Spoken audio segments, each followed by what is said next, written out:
We're in. We all the way in, yeah. Knees deep in. What's going on, mother lovers? We are back with another show. That's right. Stuff you might not never know nothing about. My name is MysDiggi. I'm your host with my co-host here, Dan DNA. What's going on? He managed. Hey, we got it together, man. We had some slight technical hitches, but as you know, Dan Dolph, the wizard. It was a bit hairy at the time. Hairier than my beard. Yeah.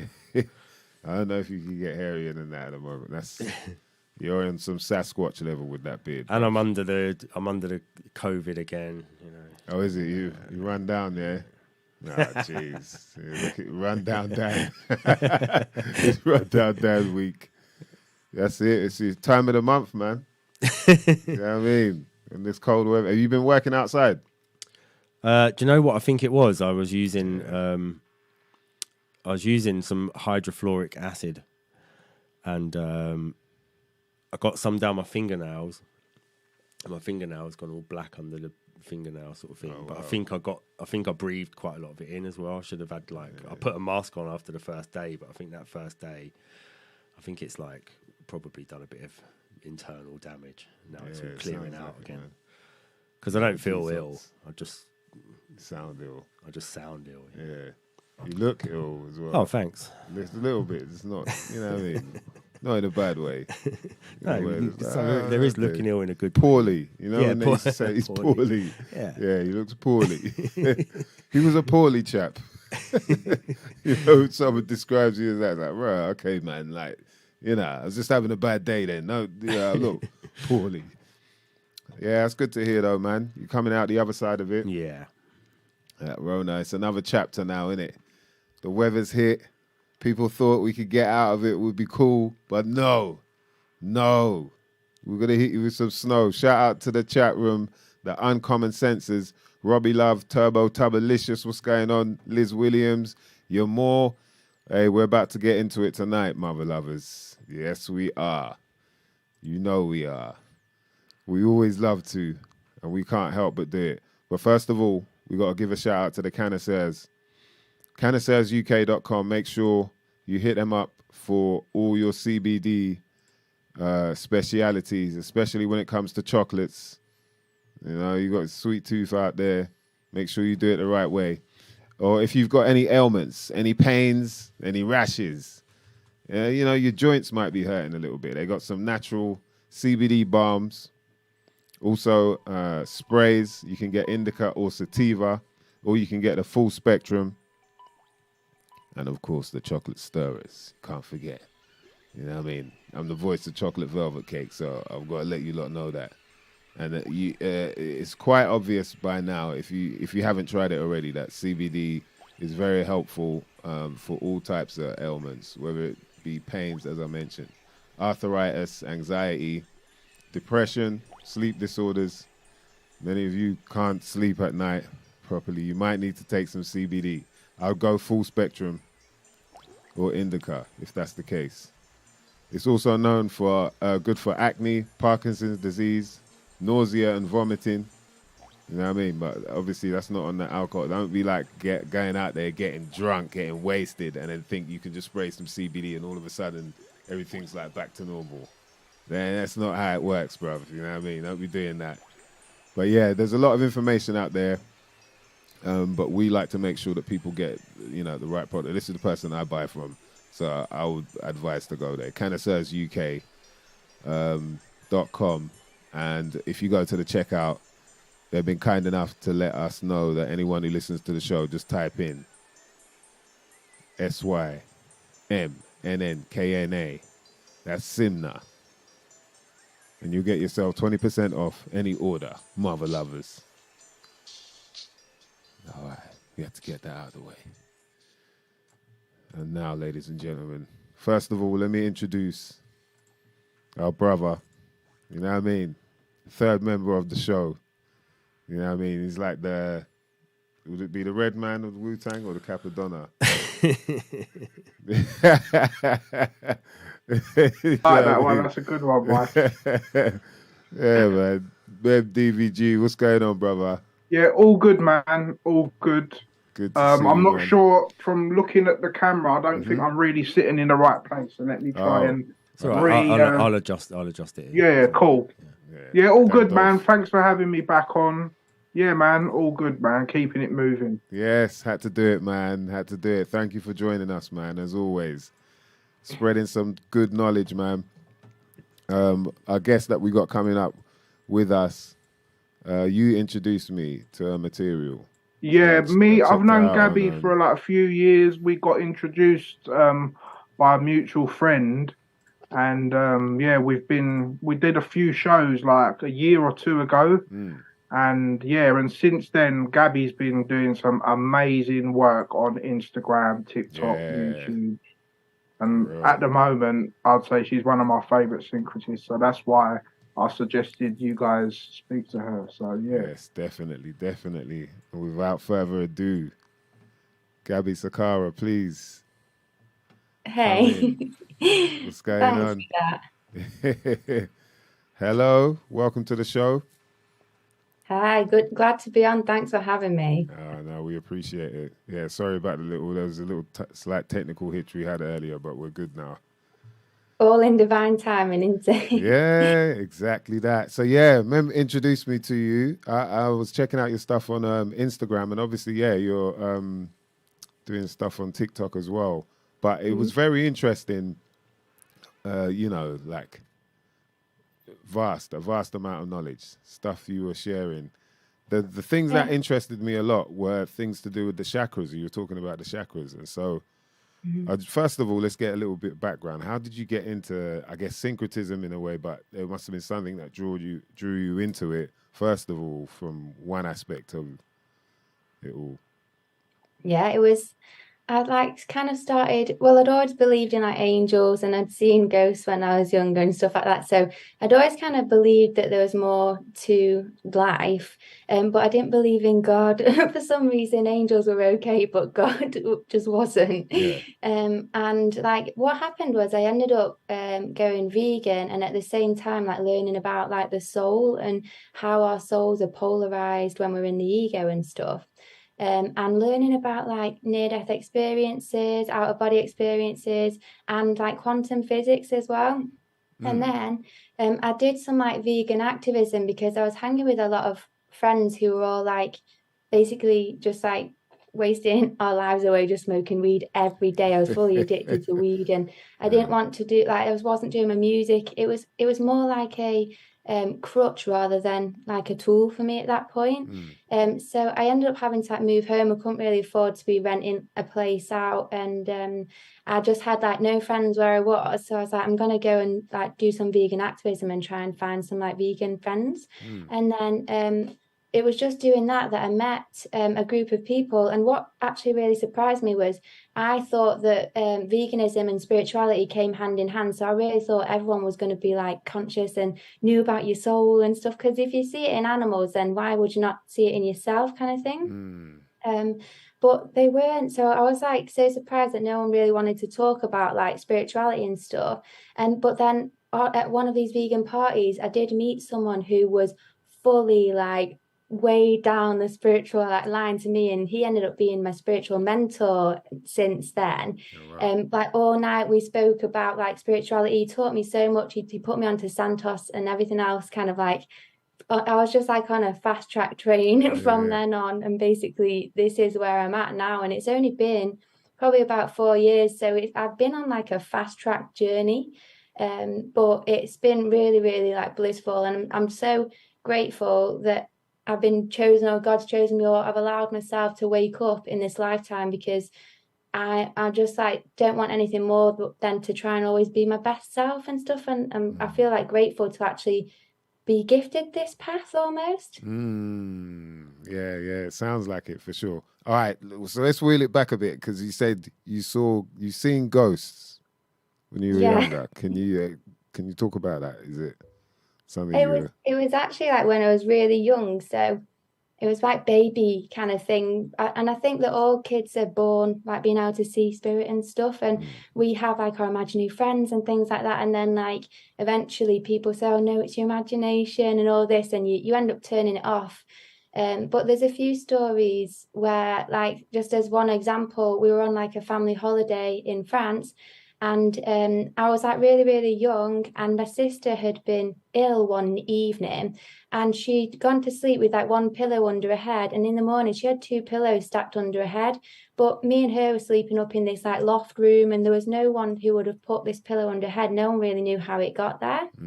And so they were all kind of like like the adults were stood around the room the next morning, like, how's this pillow got under her head? So strange. And the guy who used to live at that house, he used to be a doctor, but he ended up passing away. And while we were all like wondering who's done this pillow thing, I kind of like froze and pointed to this door. I was like, man at door, like this, but there was no one there. And everyone like fully freaked out, but they guessed it was possibly this doctor who had put this pillow under my sister's head. And these are stories, there's a few stories where I couldn't remember myself personally. The only time I could remember was just hearing someone walking up and down the stairs this one time. But every situation, either people around me or I reacted in like a fearful way. And so eventually it turned off that ability up until like more recently. And probably I was eating a load of crap as well, like from my whole life, until more recently I've just kind of got a lot more in tune again, really just from cleaning up my diet, to be honest. Yeah. It's quite interesting talking about that, because I think it's quite hard for people to understand it, that cleaning up your diet does somehow have you more in tune with your body, which then has you more in tune with, the outer vibrations and all that. It's quite tricky though. Junk food acts like an opioid, and it physically numbs you to your senses, which is why they promote heavily. So it physically numbs you to your energetic senses. You can't sense and feel the energy world around you, which is really the true world that we exist in. And so you are switched off to your spirit guides, to energy, to good and bad energy, bad spells that are on you in life. And obviously then completely out of your power. And we end up just like our lives are just ran by bad spells on us, people wishing negative things for us, and like us kind of being against each other to kind of satisfy the few rather than the many. Yeah. Do you think that's like definitely a thing that's put out there, the aim to keep us all in some form of way against each other, sort of, pitting against each other, whether it be how you dress or what music you're into or whatever it is some form of way? It's everywhere though, isn't it? Like everywhere you look, it's how we can compare ourselves to each other. And it's because of how the society's been set up. You can see that it's satisfied this small amount of people who are in power, who are the mega wealthy rich ones. But what is behind them is actually just like negative entities, like demons.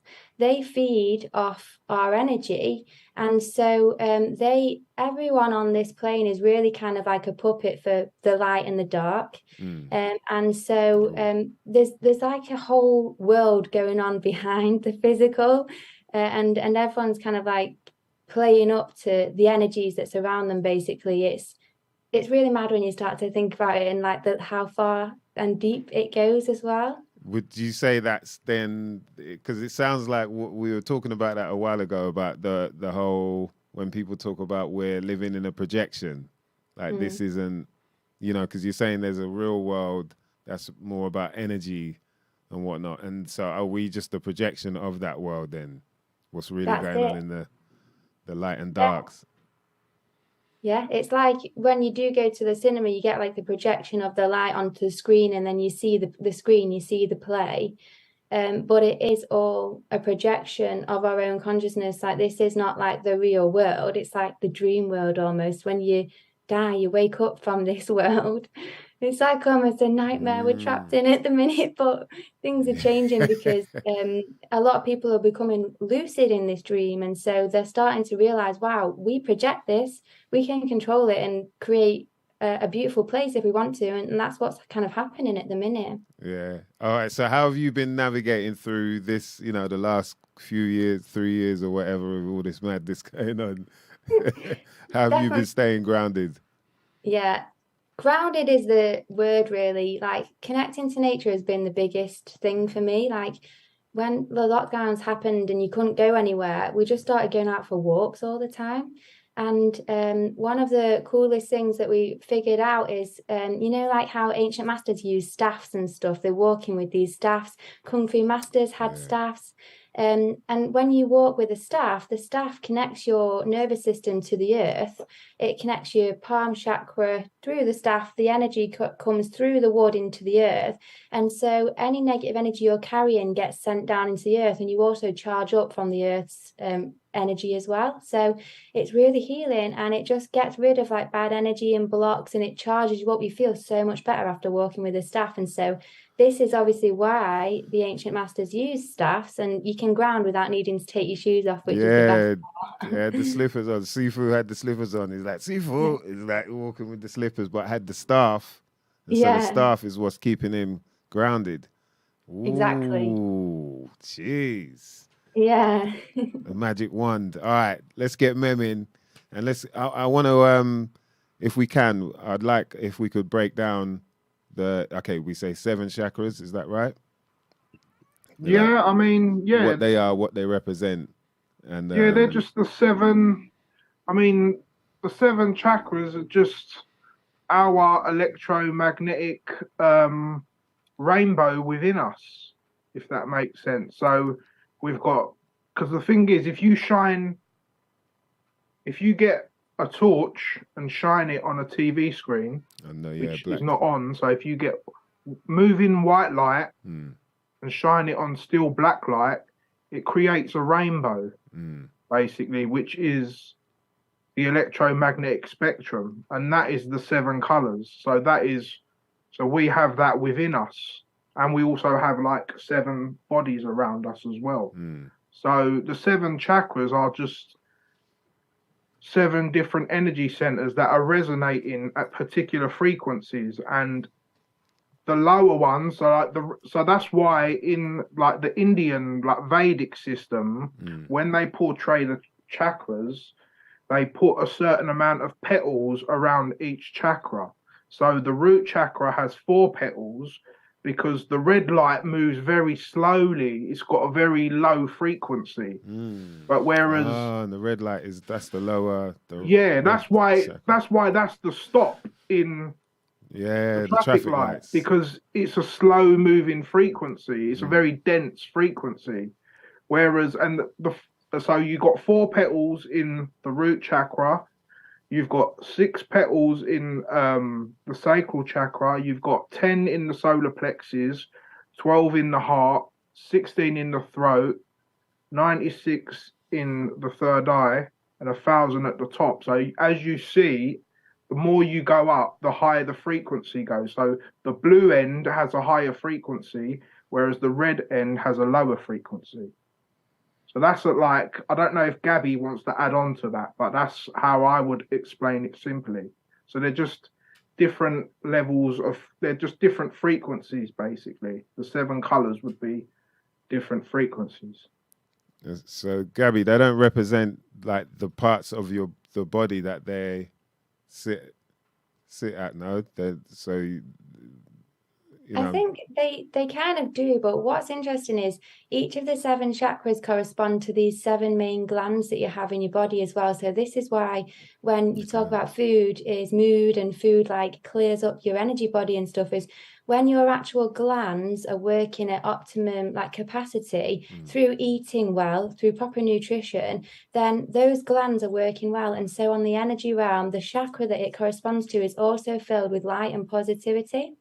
And so it fills your chakras with light. People talk about eating the rainbow, eating all the different colours of fruit and veg, because each of the colours that you eat, it resonates with that same coloured chakra. It's like they're called the 7 rays. And like Mem says, if you split the white light into 7, it forms the rainbow. And anything in this realm that is of that colour resonates with the same energy. So you could hold a specific crystal that stimulates that specific chakra depending on the color. You can wear clothes that stimulate certain chakras depending on the colors. You can even have a lamp in your bedroom that has a certain color and it'll stimulate certain chakras. So it's kind of called color therapy as well. There's loads you can go into with chakras, and it fills up your aura, which is your energy protection shield.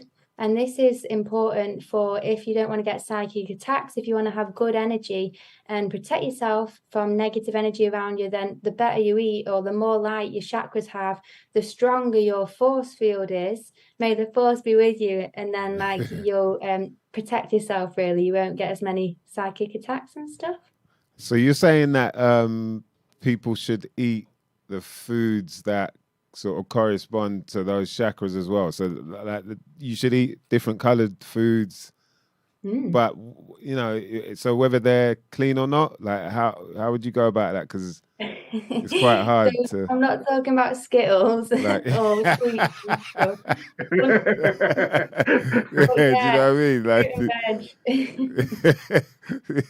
you know, Skittles, they do a good job of getting people into, you know, all these different colors. So all right then, so things like so if you're gonna go for, I'd say like blue, it'll be like what, blueberries and red cabbage, crown chakra, aubergine. Yeah, it'd be quite tricky though to find. I mean, I'm sure those fruits are around the world though. Yeah, with those sort of colors. I quite like as well about the chakras is I kind of see them as also the 7 vices and the 7 virtues. So each chakra kind of holds a positive and a negative aspect, and you can use that energy for the positive or the negative.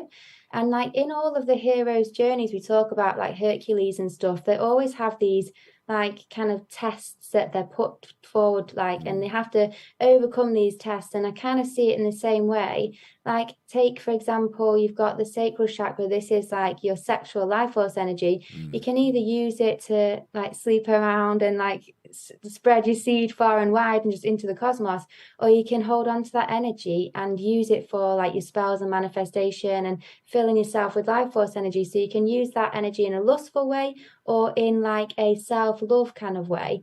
And with each of the chakras, to fill yourself with as much light and almost master yourself, you need to kind of try and use the energy for the virtuous ways rather than the viceful ways. And this is kind of a lot of the tests that you get in spirituality, I'd say.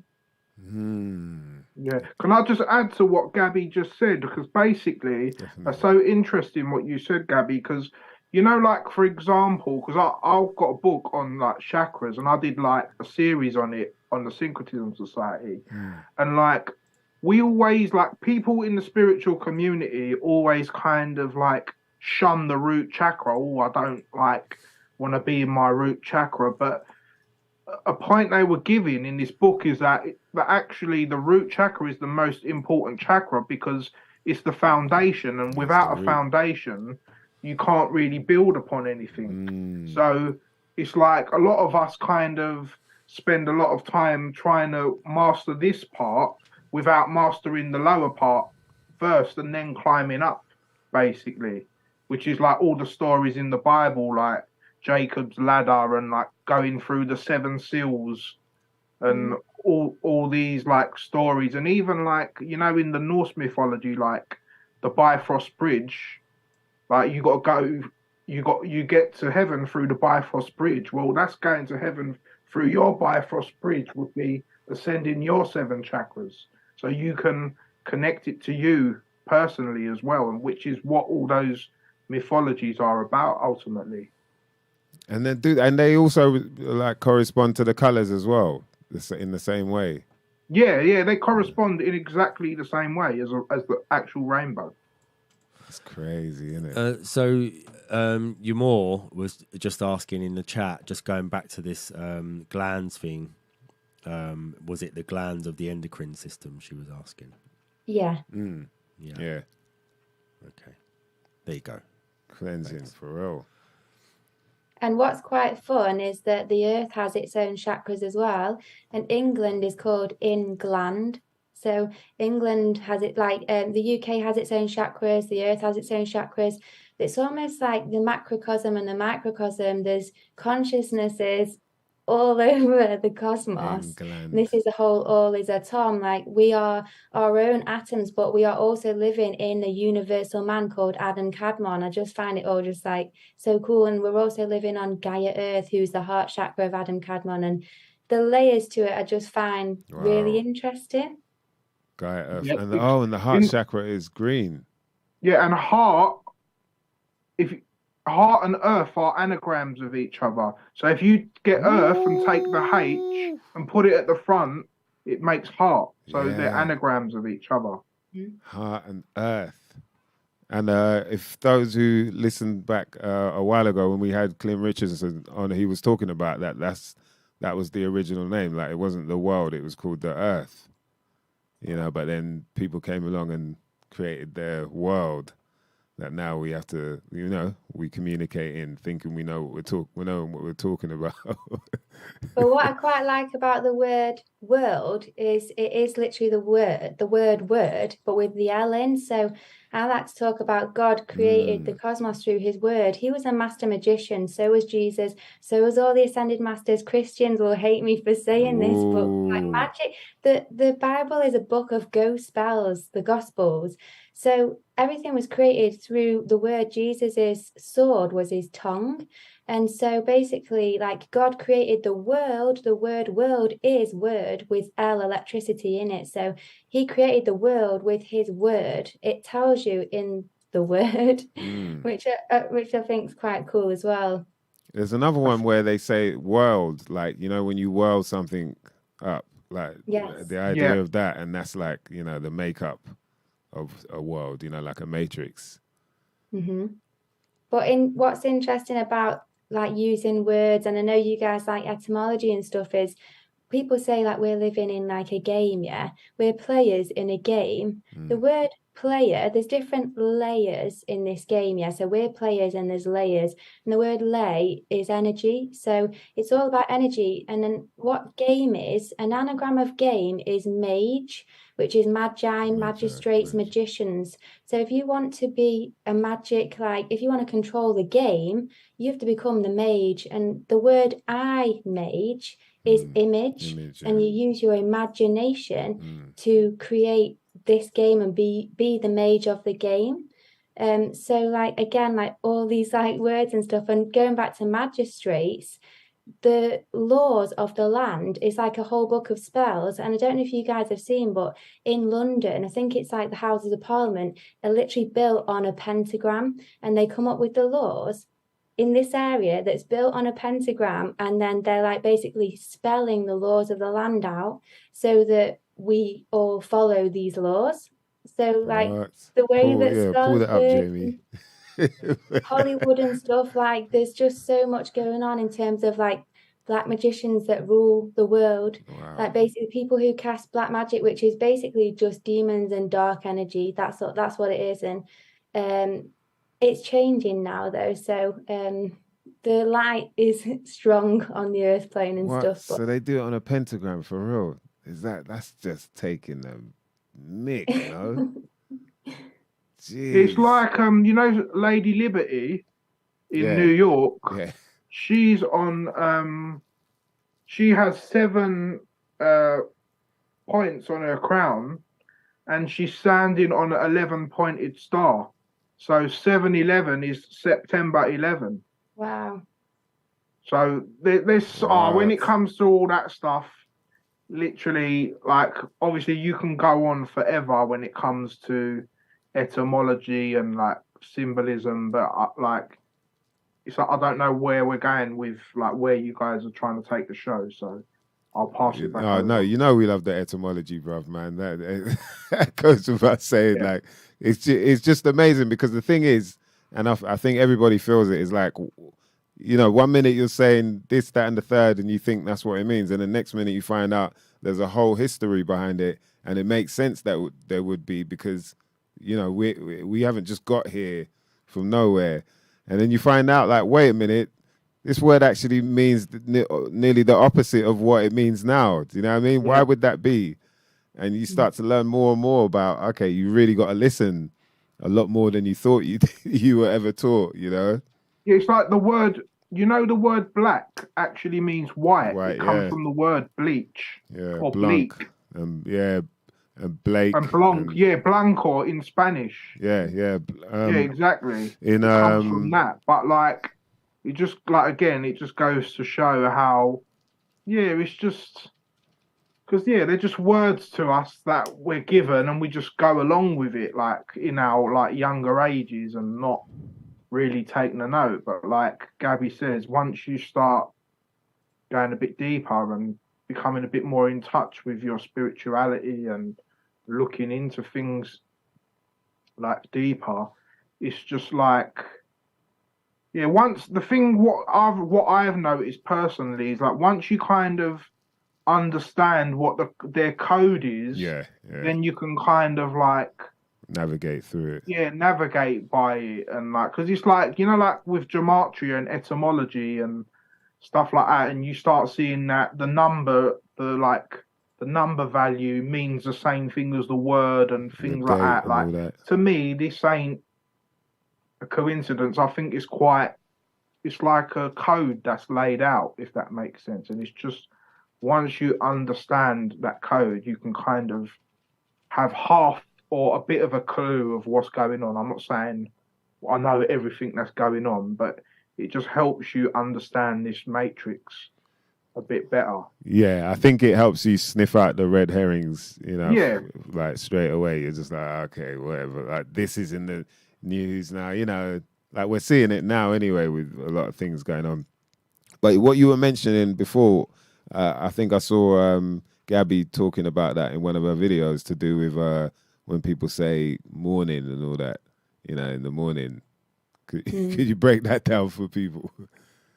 Yeah, well, there's so many, I call them like negative spells, like of everyday words or something. And the word morning, obviously, it's like to be sad. So if you say, oh, morning, good morning, it's like, oh, have you had a good crying session, like, are you mourning?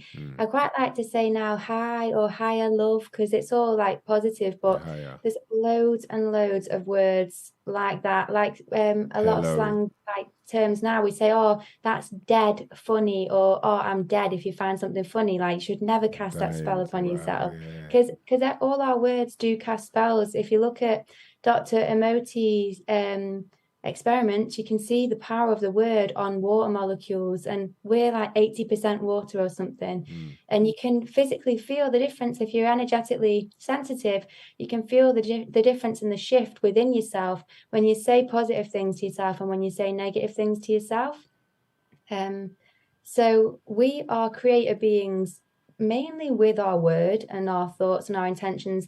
We're all magicians, but what we have been made to believe is that magic is some kind of pulling a rabbit out of a hat, so that we'll slag each other off and don't realize the real negative consequences that actually talking negative with our word has. Spells are real. Like, everything you say, everything you think is a spell. And our chakras are portals for light or darkness. They are basically portals into different dimensions. And when we use them in positive or negative ways, we basically bring forth into this plane angels or demons. So if you start slagging someone off and calling them negative things or casting negative spells on them, you're sending a demon to them.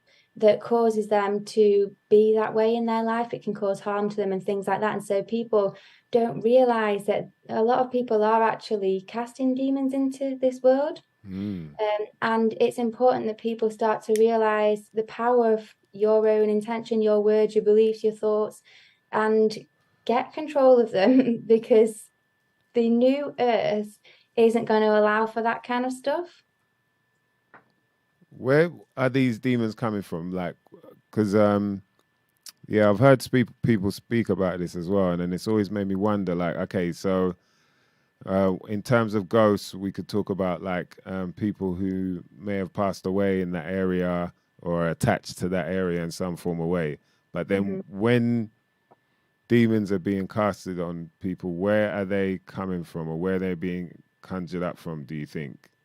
It's a really good question. So your emotions, basically, there's different planes of existence, and people talk about 7 heavens and 7 hells and things like that. Yeah. When you say, if you've got pain in your heart chakra, pain is a demon, and it's also connected to a pain realm. If you die and you are full of pain, it's possible you will get dragged to this pain realm, and basically the universe kind of surrounds you with what you are, for you to experience what you are, to change it. So what happens is, when you feel pain, you open up a pain portal within you that allows pain demons to come out of you.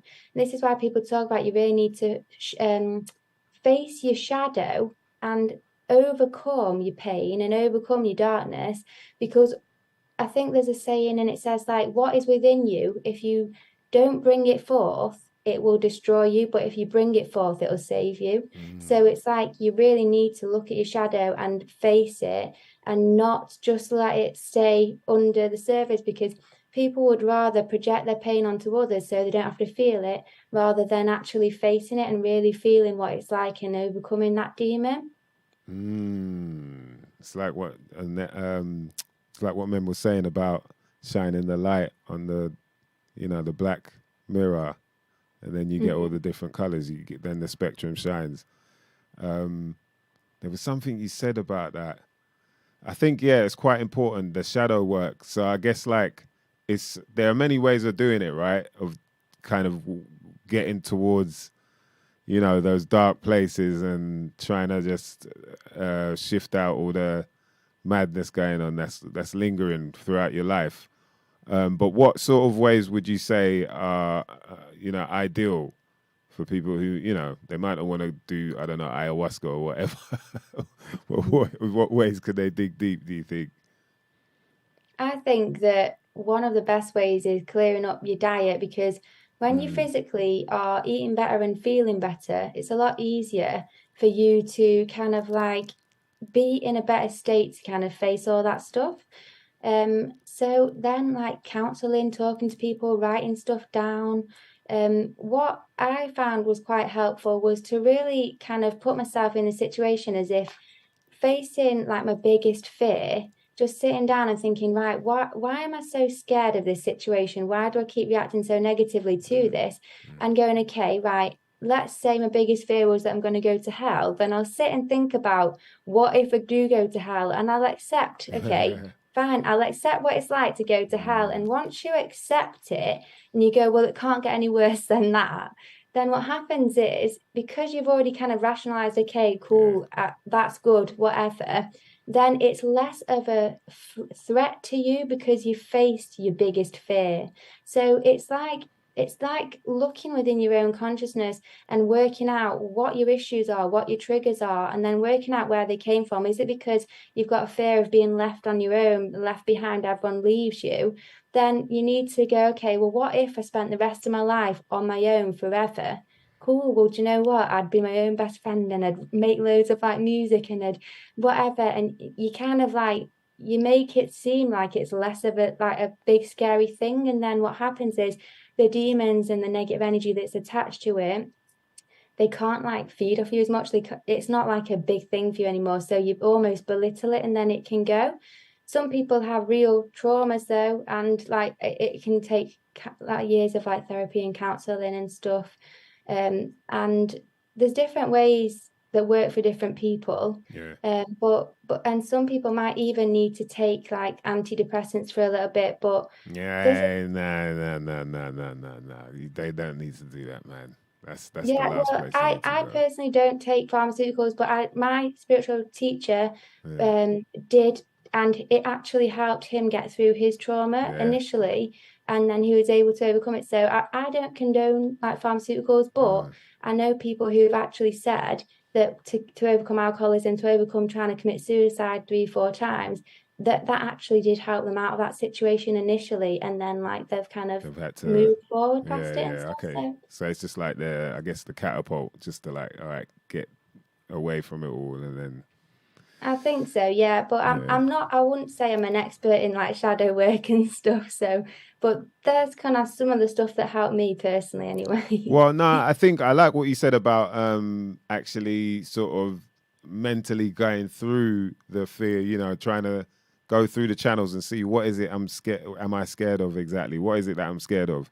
And then you know, because it's almost like say like training for an event that you've got to perform at or whatever. You're as long as you're going through it, even if it's in your mind, like you said, it would desensitize you to that fear in the end, so you can kind of go forth a bit easier. Yeah, so if you don't face it, what happens is the universe will make you. It will literally put you in that situation where you're fully faced with it in person. What I quite used to like about Dreamtime is it will kind of help you face your fears, but without it being real. So you can wake up and then you realize, oh, thank God, like everything is actually okay. Yeah. So Dreamtime used to be really good for that. And I used to really condone like looking at your dreams and writing them down and kind of like seeing what your subconscious is telling you. But what I've noticed, particularly with the 5G towers and stuff, is that the Wi-Fi and stuff has actually been interfering with people's dreams and just giving people really bad dreams. So it's no longer a reflection of your subconscious. Like you can't really use them as guidance right now until that kind of sorts itself out. Wow, has that been happening? I think people have been definitely like not sleeping as well. You know, so it could probably be that for sure. Like he's just having bad dreams. Yeah, we're electromagnetic beings, so electromagnetism and electromagnetic smog affects us. Like they have used frequency weapons to change people's moods and stuff like that. So they can definitely do it for dreams as well through your electronic devices. Yeah. It wouldn't be surprising, to be honest. I think it does. Definitely, you can see it with the children, man. They get a bit chaotic when they're tucked into them iPads and their phones for too long. They just become a bit chaotic, man. Like it's important to get grounded in some form of way. Yeah. But yeah, I like the idea about the staff as well, because it's true. Right about now, it's not. No one's trying to go out there barefoot, like at this time of the year. Yeah. I think that makes sense. It's ironic you say that, Mice, because it would actually be a really good time because we're in Pisces time, which is the 2 feet. Wow. So it would actually, ironically, it probably would be a good time to get in touch with that part of your body. Yeah. I just thought I like that. That's a good point, though. That's a very good point. Okay, so, all right. So I'm trying to think about these chakras again. Because there was something you mentioned, Gabby, to do with how color rays, how colors can affect the chakras, right? Color rays and whatnot. So to do with the red light district, and there's like a connection with Mars and whatnot. So how would that affect us, within each chakra? So, I was just trying to understand, like, okay, that makes sense because of Mars, but then how else do they use that? Like in what other realms? I guess with the blue light, with TVs or whatnot, would that make sense? Yeah, I did that red light district video. Nothing else has come to me yet about, oh wow, they do this in the world, and I could share that about this color and stuff. But I thought if it comes, I'll definitely do a series on Yeah, because that's interesting. That was really like, oh wow, that makes sense, you know. Yeah. Yeah, because obviously, like Scorpio, we've been right? saying, like obviously the lower chakras are more to do with like your animal nature. So that's why they would have like red lights in Amsterdam, because then that light or that frequency sparks off your lower chakras. So then it will make you get lustful and or whatever. Do you get what I'm saying? It's the same with like they use the red light for the traffic light because it's a dense energy. It symbolizes a dense energy and a slow moving frequency. Hence, you've got to stop. Like, do you get what I mean? So, yeah, a lot of it is symbolic, but a lot of it probably has an actual effect. It's true because, like, when you see, for example, like when I was in Cyprus and I was like surrounded by blue and green, it actually does calm you more down and you're a bit more balanced and you're a bit more like, you know, you're not enraged so much. And it shows by when you go over there and you see like the attitude of the people, they are kind of a bit more mellowed out, whereas here we're a bit more like, we are quite redshifty, like got to get up and go to work and it's busy and it's like hustle and bustle. So like that's how like the colors and the energies kind of interact. And also again it goes back to like what I was saying, like with the frequencies, about how certain colors correlate with like certain frequencies. So for example, you know, like Gabby mentioned earlier, the earth has chakras, right? Yeah. So if you look at our physical body and the earth, you can see the exact same comparison. And the way you can do this, like for example, right, you know how I said the from green to blue, these chakras are a higher frequency, right? So it means that it's going quicker. Like the light is moving quicker, whereas the red's going slow. But it's interesting because if you look at our body, the top half of our body, which has more of a higher frequency, has a lot more going on. You've got all your organs and everything's going on up here, whereas the lower part of the body is more of just a foundation. It's your legs. It's a more skeletal, and so that's more of the red. Do you get what I'm saying? Whereas the top half of your body is more of the blue.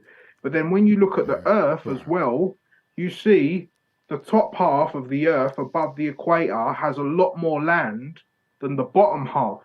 So you can see again how, due to there being less frequency at the bottom, there's less land, whereas at the top, towards the north, where it's green and blue and higher frequency, you have more land. So you can see how the earth and the body are syncretized in that way, if that made sense. Yeah. I see what I've actually got, 1 second, I've got my board here. Yeah. You know, when we love it when the board comes out. What? I haven't, sorry. No games. What? One. No, don't do that to us, man. Don't do that to us, man. Yeah, man. but as you can see, like I've got a little chakra thing going on here. I've got my blue there, my green in the middle, and my red at the bottom. Something I find interesting as well is like we were talking about how they basically like they invert a lot of stuff. When I talk about I talk about those who used to be in power in this realm. They're not anymore. But they invert things, and so everything is like kind of backwards. Yeah. And it's the same with like the red shift, blue shift. So they've told us that red or pink is a girl's color and blue is a masculine color, when it's actually the other way around. And also, if you look at like, you know, magnets, how they've got north and south. Well, north is actually blue, but they color it in red. So it's again like they invert so much stuff to make us so confused about the true nature of reality, because it's all really, really simple when you start to learn about it, you see the unity in everything. You just see how the universe is just showing you everywhere the truth. But if you're not aware of it, it's so hard to kind of see it, isn't it? Yeah, I think like the main sort of, you know, the one thing that remains is like what you said about the inversion.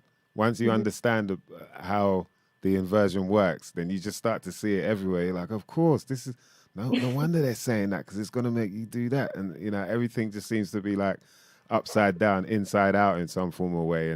But once you understand that, it becomes a lot easier to navigate through, like we're talking about. Yeah.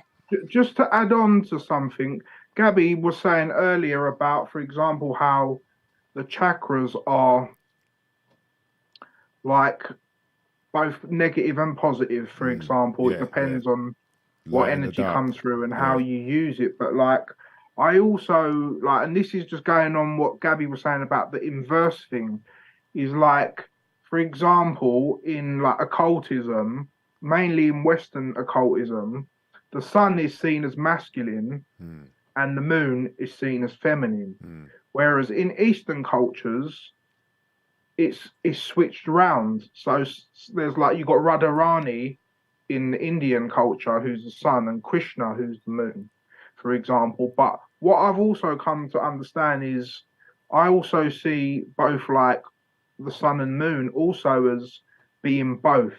And the way I would explain that is, for example, when you look at the sun visually, it's magnetic. Its light is magnetic. So it looks feminine, but its actual effect, you could say, is masculine because it penetrates the earth for things to grow. So you can see it like from a visual perspective and what it actually does. And the same with the moon. So the moon might look more stiff and masculine, but in the reverse, it deals with like your emotions and stuff like that, which is more feminine. So another thing I always say to people is like, look in the mirror or look at the inverse and see how it can always relate to both. Like even in astrology, like Mars in Aries would be more masculine, but Mars in Scorpio would be more feminine because it's in the water element. So you can see that each energy has its yin and yang as well. Although like generally one might be considered feminine or masculine, this is what I always say, physically we're male or female, but spiritually I think we're all hermaphrodites, in the sense that we've got a feminine like right brain and a masculine left brain. Wow, I've never been called a hermaphrodite before, so get used to it. Yeah, but I don't mean it in that joking. way. I mean that, like, for example, just because you're male, don't mean you can't tap in to your feminine energy. It don't mean you have to be gay or you have to get what I'm saying. It's just like 100%, man.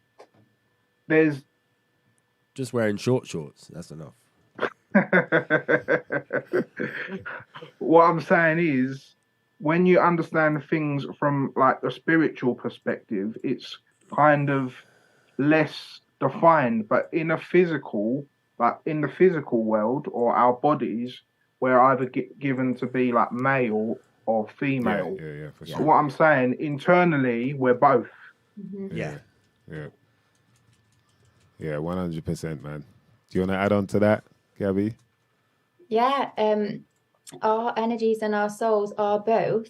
And when we are enlightened, or before we like fell from grace, so when we were at a higher frequency, our souls were unified. So true marriage in all religions and true marriage in general was always actually about the marriage of your masculine and feminine energy within to be one unified soul. So that means in perfect balance and harmony with both energies. You can be like kind of active and a go-getter, but you can also be receptive and you can be a good listener. And there's different kind of traits that the masculine energy has and the feminine energy has, and we can all be both. And we are all meant to become a well-rounded version of both, like as a team internally. We've got a team of our masculine and feminine together, married as one.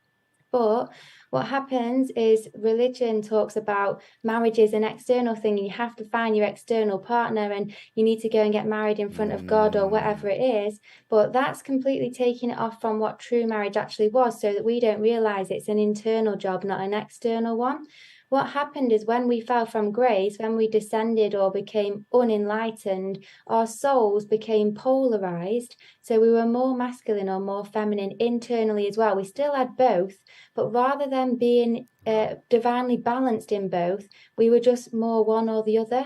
And then what happens is, because you're one or the other, you then look externally for things rather than fulfilling yourself internally. So this is why so many of us now forget you need to do the internal work, and instead they look for people, places or things outside of themselves to make them feel whole or holy again. But the way you truly feel whole and holy is through unifying your own, and finding your own missing masculinity or your own missing femininity within yourself.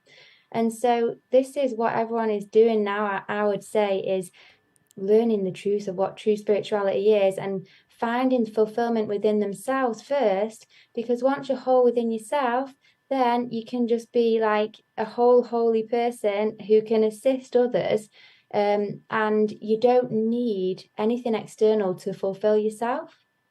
Yeah, it's quite tricky for people as well because of what is out there in the media, here, there, and everywhere. It's like, look like this, be like this. Oh, you want to live like this, buy this, Yeah. So it's quite hard for people to do that, I think. Even with social media, it's like that. I can imagine, it's like scrolling through, you're saying, oh, wow, they look like they're enjoying themselves. I'm not enjoying, you start to look at yourself in a way that you shouldn't, because it's not really about all of that to find true happiness. So I guess like what you're saying, that's definitely an inversion there. The idea of marriage being something outside of yourself. And so I'm guessing like from the beginning, because we've fallen from grace, that now we have to kind of learn how to find that marriage from within. But that's just, we're not taught that at all. We're not told to do that. And so is that a thing that, I'm trying to get at? Can anyone get there, or would they have to sort of follow a certain type of path in order to, find that marriage from within? There is a path, but everyone can achieve it if you want to. So it's accessible for everyone. I always talk about enlightenment. Santos calls it the holy science or raising the chrism. I don't know if you've heard of that. Yeah. Raising your kundalini. Yeah. So there is a path. You need to be vegan, because if you eat animal products, you are filling your consciousness with a consciousness that's lower than you. And what you're trying to do is ascend your consciousness from human form up to like godlike, angelic. And animals are on a lower plane than us. So if you put that consciousness within your own consciousness, you're automatically going down, not up. So there's different things that you need to do to actually fill yourself with enough light to go back to that heaven-like state, because our true selves are in the image of God. Like, we are meant to be in a heavenly state. God wanted us to have a good life. He didn't want us to be in the type of plane we're on here. What's happened is, because we've descended so low, the plane you see around us is a projection of our own inner demons.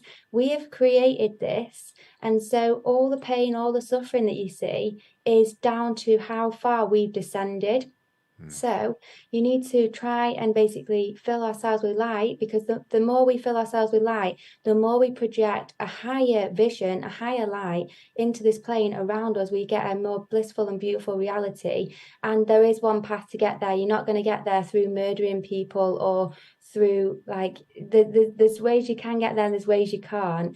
But everyone can achieve it. So it's not like the ascended masters came down to go, oh, hey, look at me, I'm the Buddha, I've become enlightened and no one else can. They came down to say, hey, look at me, this is how you do it. Do you want to join me and come onto this path of ascending again?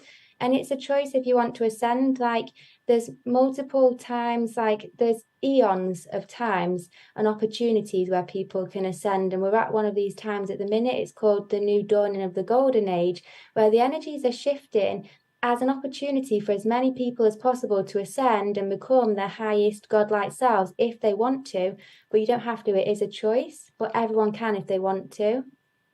What is this new dawning of the golden age then? Because I thought we were going into the age of Aquarius now, no? Or yeah, ma'am, do you want to go for that? Because you know all about astrology. Okay, yeah, I mean, the new dawning of the golden age. Yeah, I mean, in spirituality, you've got like the Iron Age, Bronze Age, the Silver Age, and the Golden Age. And basically, we've been in the Iron Age for like 6,000 years, from my understanding, which is why we've been at such a low frequency and we don't know who we are and we've forgotten our true spiritual self, because hence iron is a very dense metal. So we've been at the most densest point of consciousness, because they say when you're in the Iron Age, you can only attain 25% of your consciousness, Bronze Age 50, Silver Age 75, and the Golden Age is like 100% basically.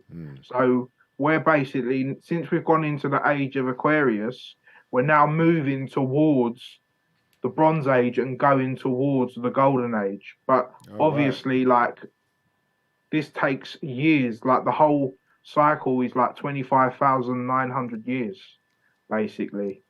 Because what it is, there's something called precession in astrology, where every 2,000 years at the spring equinox, you have a different sign rising, basically, for 2,160 years. So once it's done like a full circle of that, that's when you go through the 4 ages, basically, of like the Golden Age, the Bronze, Silver Age, Bronze, and Iron. Basically. So that's how I would explain it in the simplest way possible. And that corresponds with is it the Yuga? Yeah, the Yugas, that's it, yeah. You got, so the Iron Age is the Kali Yuga. Yeah, the Kali and the Yuga. Golden Age would be, I think it's the Satya. I can't remember the exact names in the Indian system, but it's the same system.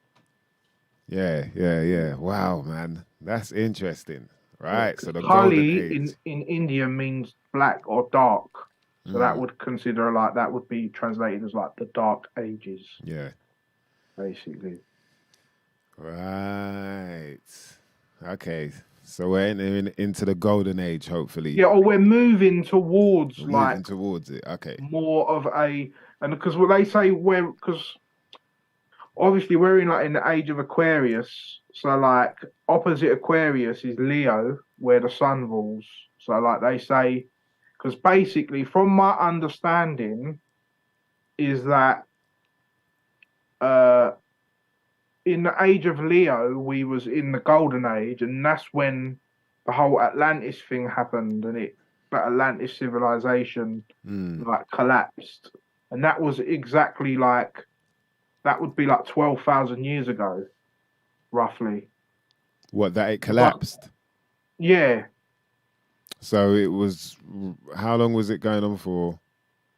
Before I'm not sure how long it was going on for, but from my understanding, that's when it collapsed. And then like from the age of because that was like because then from the age of Cancer you had like I thought if I could.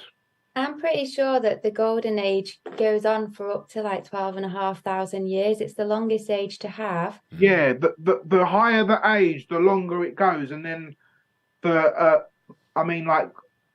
the Golden Age goes on for the longest, then the Silver, then the Bronze, and then the Iron. That's right, Gabby, yeah. But if I could, I've got a diagram that that I wish I could show you, or I can send it to you if you want. It shows about like how throughout different ages, different civilizations have ruled. So they said in the age of Cancer, for example, it was like India ruled the world, and they were like the rulers of the world. And then as it went through the ages, it moved kind of westward. So then, like the age of Gemini was like the Persian and like the Zoroastrian age, and then the Taurus you had like the Egyptian age with like Hathor and like the bull, and then the age of Aries was like the Greeks, and then Pisces was like the Abrahamic religions, and then now with Aquarius is a different. So each kind of age has been ruled by a different type of people. But if you notice, all them civilizations, they keep getting further west. So I don't know if that's got something to do with it. It's like a cycle that different parts of the earth are in charge in different periods of in different ages. And apparently in the age of Aquarius, the ruling race will be the Slavs, which is like the Russian Aryan race, apparently. So what's that, Putin and all that? Yeah, that's like relates to what's going on now with Russia and Ukraine, basically. Could that be, all right, so like we talked about with the Bible, could that be another, so even with that, speaking about the ages and who, that's in the Bible. Could that be? I'm not sure, I'm not sure which book it might be Luke, I'm not sure. But Jesus says to someone, walk into the room with the man pouring the water, which is obviously Aquarius. Like he mentions it in the Bible. So it's all in the Bible. Yeah, all of what's going on now in the world, they're just trying to fulfill a prophecy by using like a Bible as like a script, and it kind of tricks people to think, oh look, it said it in the Bible, look, and it's really happening. Yeah. Like they're just making it happen in accordance to that to give. It's like a trick to keep people even more trapped. Whereas, like Gabby mentioned earlier, they really knew what like the Bible was talking about. It's all alchemical and astrological, and like I mentioned before we come on air, Mice. Sorry, I don't want to take over the show. No. Good then. Like Jesus being born in Bethlehem is when your fluid comes down from your pineal gland and goes to your solar plexus, and a seed is germinated. And basically, Bethlehem means the house of bread. And in your body, the stomach area corresponds with Virgo, basically. And because that's why Jesus is born of a virgin, because a seed is planted every month in your solar plexus. And then what you have to do is raise that Christ up to heaven, and then he gets crucified at the pineal gland, and then it explodes, and your your blood cells get regenerated, and you're purified, basically. So there's so many different elements to the Bible of what it all means. Like that's just one example, and I've explained it very briefly, like not even in detail.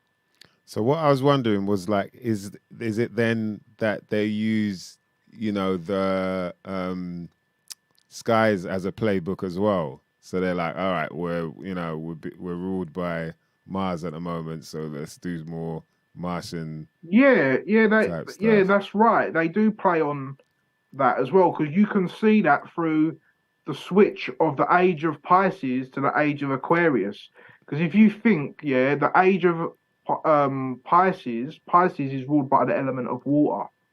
So it was based on like maritime law and shipping and commerce and using the element of water. But now Aquarius is the element of air, and you can see everything's about airwaves, technology, Wi-Fi, computers. Knowledge. So you can see how they use these energies or this archetype to kind of control the world with, if that makes sense. Yeah.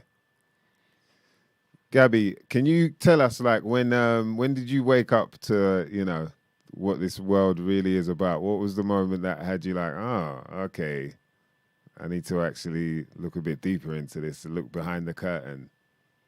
I think it was probably like just getting into Santos's stuff, because I can't remember like how much into astrology I was, but when he was talking about the planets like being the gods and like all the different stories like Snow White and how all the stories you know of growing up are all about the Snow White, planets. yeah. It was all that for me. I was just like, what? Like then I was just like, okay, cool. And like then I was introduced to the actual prime source creator God and stuff. So Yeah.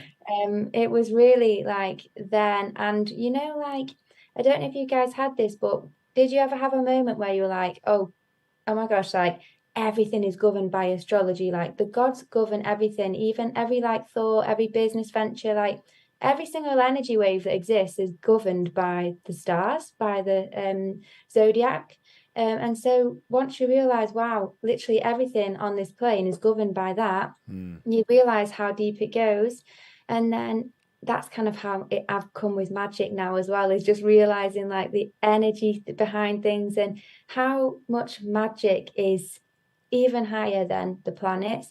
The planets, I would say, govern us by magic, but you can actually ascend past the planets and govern your own self and your own life once you learn how to truly be a magician of this plane. And this is what, I don't know if you've read the Emerald Tablets of Thoth, but he talks about how when you attain enlightenment, no longer are you basically a pawn for the gods, but you can actually override them and then become the master player in the game rather than them playing you all the time. Whoa, wait. So hold on a minute. So this is, yeah, I've never heard this before. So what you're saying is, or I've never heard anyone talk about this before, but what you're talking about is regardless of what you know, when you were born, what time, what part of the hemisphere or whatever, you can, there's a way to overcome any governance by that if you ascend high enough. And so what how is that the same thing you're talking about in terms of cleansing and raising your chakras and whatnot? Yeah, exactly that. Okay. And so once you attain enlightenment, you become a god on this plane. You incarnate your highest light, which is a god. So you basically become a god on this plane. And so then you have more control on this plane than the gods. This is where the 13th zodiac comes from, because they talk about Orpheus or something. And the 13th is like the Jesus Christ of the 12 disciples. So you've got the 12, which is the 12 zodiac, the 12 disciples. And then you have the anomaly, the 13th, or the one that has ascended them all and is the leader. So that's why Jesus Christ was the leader of the disciple. He was number 13. The letter M is the number 13, the same as magic, the same as master, the same as like mystic. This letter M is a really powerful letter, this number 13. So if you become an enlightened master, which is what Jesus did, which is what all the ascended masters, Krishna, the Buddha, they all came down, Mary Magdalene, they came down and became ascended masters. They became a god on this plane.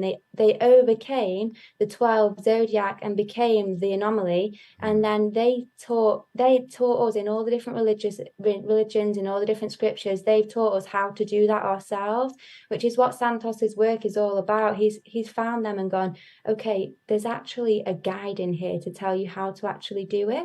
And there is. And so they're all telling us how to do it, but it's all been shrouded, and we believe it's like we take it to be literal rather than taking the metaphors in the stories. And so it's attainable for everyone, but it's just not been like obvious. But that's changing, because with the coming golden age, it's called the age of enlightenment. It's heaven on earth. So that means everyone on this plane will become enlightened. They'll all ascend and become a master and a god on this plane. So that's what's coming for everyone here, which is a nice thought. It just depends on how long you want to take to get there. Yeah, and if you can accept it as well, I guess. Yeah, just to add on to what Gabby was saying, it's interesting because the age of Pisces was I believe, whereas now we're in the age of Aquarius, which is I know. Because each sign has kind of a motto attached to it. Yeah. So Aquarius is not about believing anymore.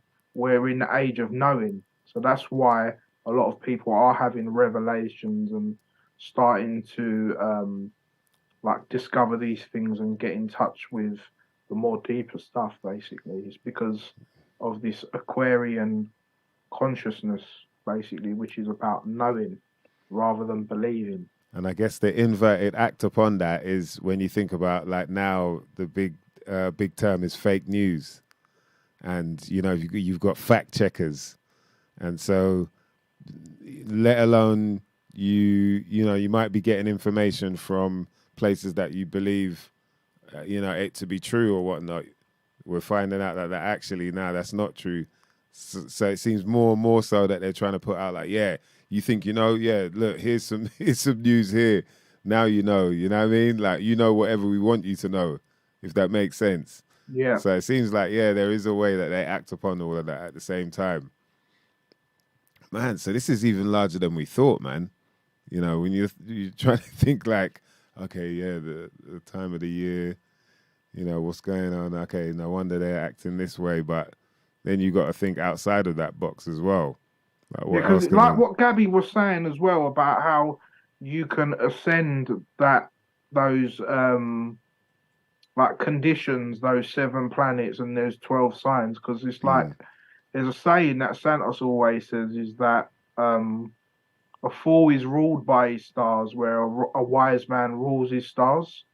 So I think that's kind of what Gabby was alluding to. Yeah. That's the whole point of knowing your birth chart and understanding all this, is so we can get past that and not react to when these particular energies try and test us.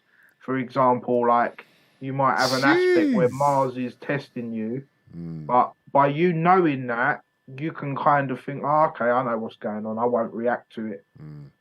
That's the whole point of knowing your birth chart, so you can get to know yourself and understand how you react to particular situations. Oh, you hear that, mother lovers? Know your birth chart, man. Know your birth chart.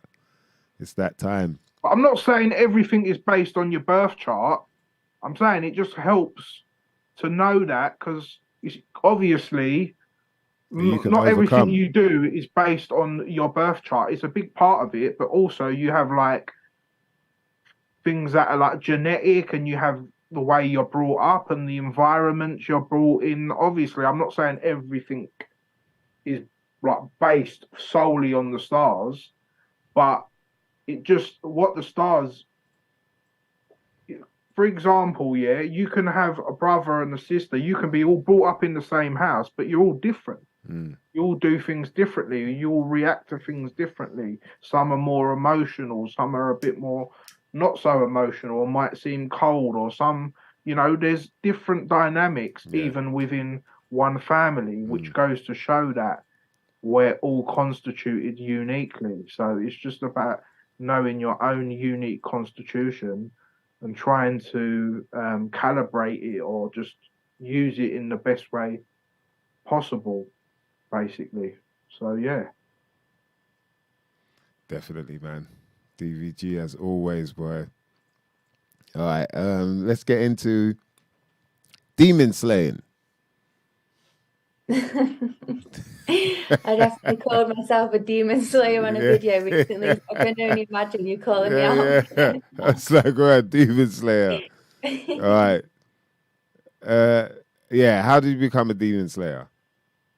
So the first and the most important way is to know what a demon is and understand like how they affect your life. So most people, like, I talk about slaying demons and stuff, and they say, oh, demons don't affect me, like demons don't exist in my reality. But then they can have like a bad day, they can stub their toe, they can, like, things go wrong in their life, and they don't realize that that is literally a demon and a negative spell on their lives. So what's happened is people believe that demons are these big scary monsters that like come at you at night, and not a lot of people experience them. But every single time someone calls you like a negative word, they've sent a demon to you. Like, demons exist all over. They're basically just negative energies, but all energy is conscious. And so it's recognizing first when you have got a demon bothering you or a negative spell on you, and it can manifest in intrusive thoughts, negative thoughts, feeling a bit depressed, wanting to eat shit food, wanting to watch something like crap TV that you've not watched in ages. It can be losing your keys. It can be any type of bad luck that happens in your life. Like, our lives are meant to go perfectly. If anything goes wrong in your life, you've got bad energy in you, around you, or near you. And so once you recognize, hang on a minute, I've just had a depressive thought, I can't be arsed doing what I love right now, or whatever it is, realize it's a bad spell, it's bad energy. You get rid of the bad energy, and then your whole like energy shifts, and you're like, okay, it was a spell because all I've done is cast away like one demon, and now I feel different. And so when you're aware of your energy and you do a spell to get rid of a demon, and then suddenly everything changes, then you really kind of recognize how much demons and bad spells like play out on this realm. And yeah.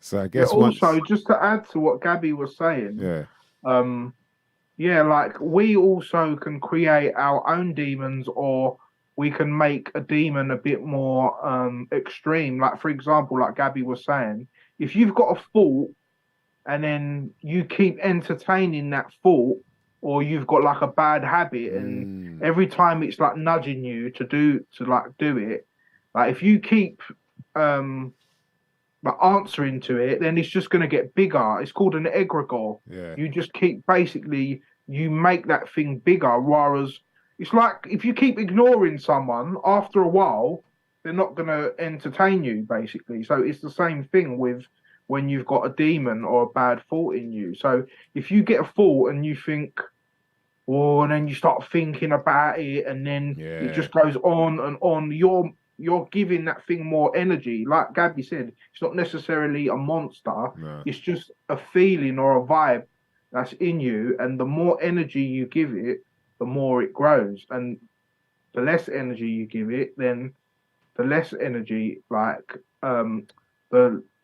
won't like come back. What I try to do in them situations is sometimes, you know what I find myself doing? It's like I'll start thinking about something negative, and then it will start like trying to grab hold of me. And then I think to myself, what? And I'll just start laughing about it. Like, it's almost like what I'm trying to do is like, just laugh it off. Like, yeah, whatever. It's like I find myself doing that a lot when I get a negative thought. And then I just think, oh yeah, whatever. And I kind of just try to laugh it off, if that makes sense. That's like my way of dealing with it in like a mental way, where like Gabby's saying, you've got like, you get thoughts and then you think, oh, like what's this thought about, rather than you just think, oh yeah, whatever, and then you just kind of dismiss it. That's a really good way of getting rid of it, basically. Yeah, it's like dealing with the fear, right? Yeah, the same thing like you were talking about earlier, Gabby, with dealing with the fear. It's like the more you just put your mind through it and just, like, okay, what am I worried about? What am I, and you understand that actually it's not as bad. Like, because ultimately you're just worrying about something that hasn't even happened. Yeah. And when you worry like that's that, what we do. Like, when you really think about it, like anxiety is worrying about something that's not even. It's praying for something you don't want.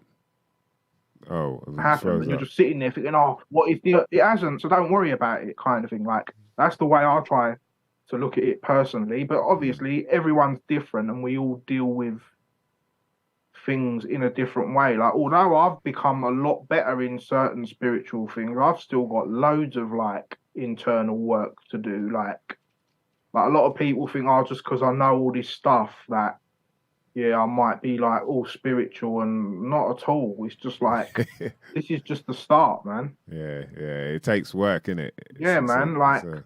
I've been into all this stuff like proper from like 2013. And yeah, I feel like I've achieved certain things to climb that ladder, but I'm not thinking, yeah, I'm like this ascended master, or no way. I've got a lot of work to do. So, like, it's not, you should always, just because you know knowledge, it don't mean that you got to apply the knowledge at the end of the day. You got to practice what you preach.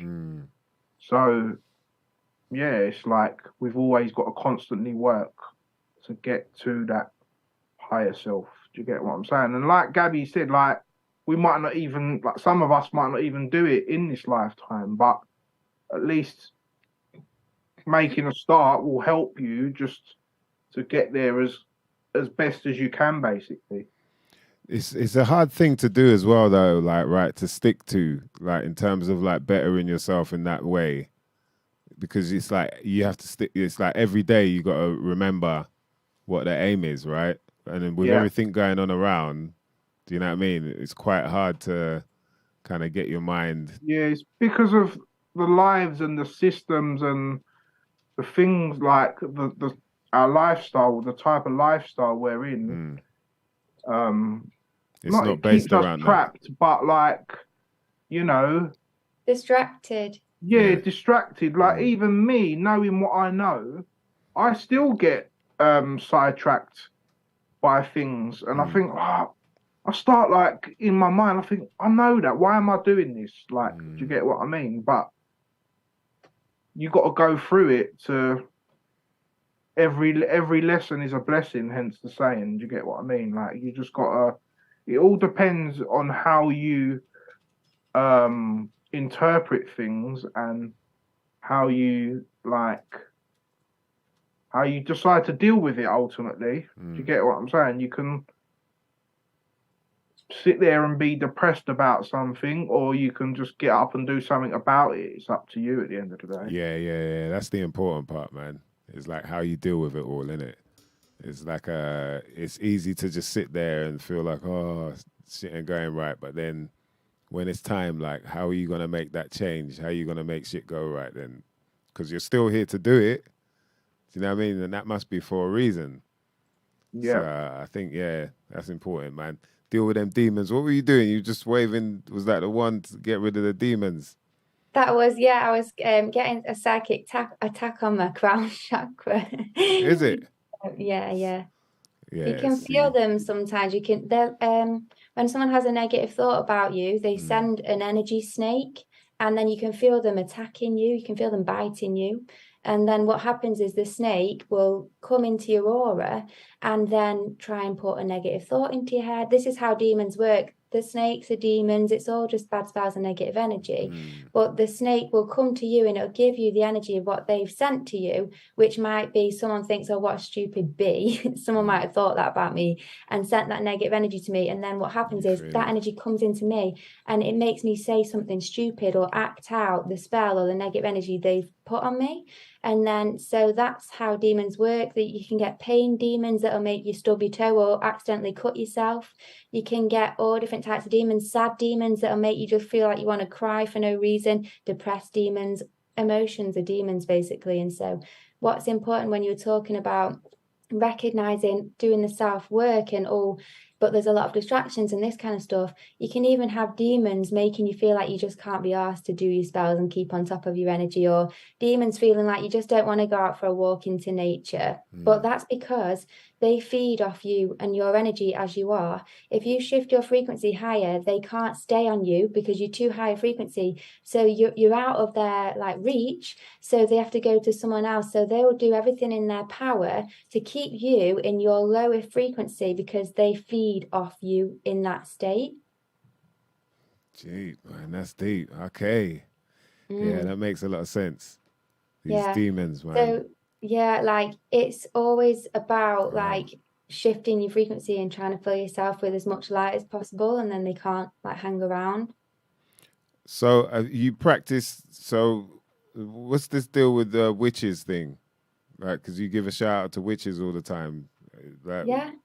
do you practice? I hashtag witch because other people like the term witch and follow it and stuff. Like, I would say that I'm like more just like do energy work. Some people, I think one person actually said to me on one of my recent videos, I talked about having a psychic attack from a demon in my dream, and someone said, well, don't you think it's because of what you do that's brought it on? And I think that what they were implying is, you know, like people see witchcraft as summoning demons in like a dark room and like basically manifesting what you want through the use of spirits and stuff. But they forget that everyone is practicing witchcraft every day, because every word you say, every thought you cast is creating an energy, either a positive one or a negative one, an angel or a demon, and projecting it out into this plane to fulfill your will.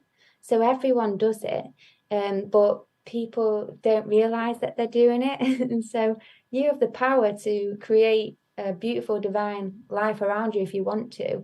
It's just you need to be aware of your thoughts and the words you say, and basically your general energy, your vibration and stuff like that. Right. Okay. So it's not, because people, as soon as you talk about witches, and people are like, hubble and bubble, toil and trouble, that type of thing. But it's definitely more to do with energy. And I guess the male version is the wizard, right? Is that right? Yeah. But I think that the word magician is going to be the one that comes back. Like, people love Harry Potter and stuff like that. I think that, like, magic is the one that's going to be, like, the new kind of way to describe energy manipulation that doesn't have, like, old kind of, like, negative connotations, because people think of witches, like you say, as a bubble, boiling trouble or whatever. They see wizards as some crazy guy that lives in the forest and that's it. So I think that like magic would be probably the one that takes off. Yeah. Did you see that the wizard? What was it? There's some crazy wizard. This is kind of off topic, but it's to do with a wizard. And he was in the mud somewhere out, like in the, I think it was in Holland or somewhere like that. And they're out in the mud, and there's like enough police out there, like, good, like it could be up to 20 something police. And this guy, for some reason, was never falling down in the mud, but they kept like slipping over. It was just hilarious, man. You didn't see that video? Did you see it? Yeah. So yeah, and people are like, did he create the mud? Like, is some mud wizard that can defy gravity and just dance all over this thing? It was so good, and I just loved that. Like, it's bringing, like, I just see more and more that magic is like coming back, and people are realizing that magic is real, not only just in the way of your words cast spells, but literal things like telekinesis and mind reading and communicating through telepathy and stuff. These types of things are coming back too. Like, people are getting their psychic abilities back, even supernatural things that we would probably deem as whoa, like, is that even real? These things are coming back, and we're going to just start seeing more and more the emergence of it all. When you say coming back, like, did it sort of, was it here and then disappeared in some form or way? And if so, how? Yeah, it was fully here. Like, Atlantis and ancient Egypt and stuff, they were all master magicians. They could probably just think about something and create it. Like, they had a lot of spiritual power. And it's exactly what Mem was saying, is these cycles that we go through, it's like conscious cycles of getting really like within our power consciously and being able to be real amazing creators on this plane. And then as time goes on, we go away from God, we go away from our true source and our true power, and we become weak, and we don't realize we have the power to manifest, and even our own manifestation powers are weak. So it depends on how much light you have, which is dependent on how connected to the prime source creator you are, because that's where all light comes from, really. Yeah. So it comes in cycles, and so humanity descended and came away from God, and they lost their power and things like that. But it's coming back now, because we're on our way back towards being close to God and having the true connection with our true selves that we deserve, really. Yeah, because do you think anyone can become like a witch or a wizard then, or do you have to go through the sort of lane initiation? Is that what you mean? Yeah. Is that, does it happen like that, or is it more to do with your inner voice and intuition and that being? I think it's like Gabby said, we're all magicians in a way. It just depends. Like what type of magician you are. You could be a good magician and like help people and give them positive energy and like, I'll give you an example. Yeah, someone could say the same thing to you in two different tones, and one might upset you and one might not. Although they're the same words, the tone behind it, one might be a nicer tone and a calmer tone, and one might be a more negative tone, like, oh, what the fuck you doing, for example. Like, if someone shouted at you, it would shock you. Do you get what I'm saying? But, like, if someone said, for example, oh, so, like, what you doing there, for example, in a calmer in a calmer vibe, that the way they're saying it obviously is a particular vibration. So then that vibration, the way you receive it,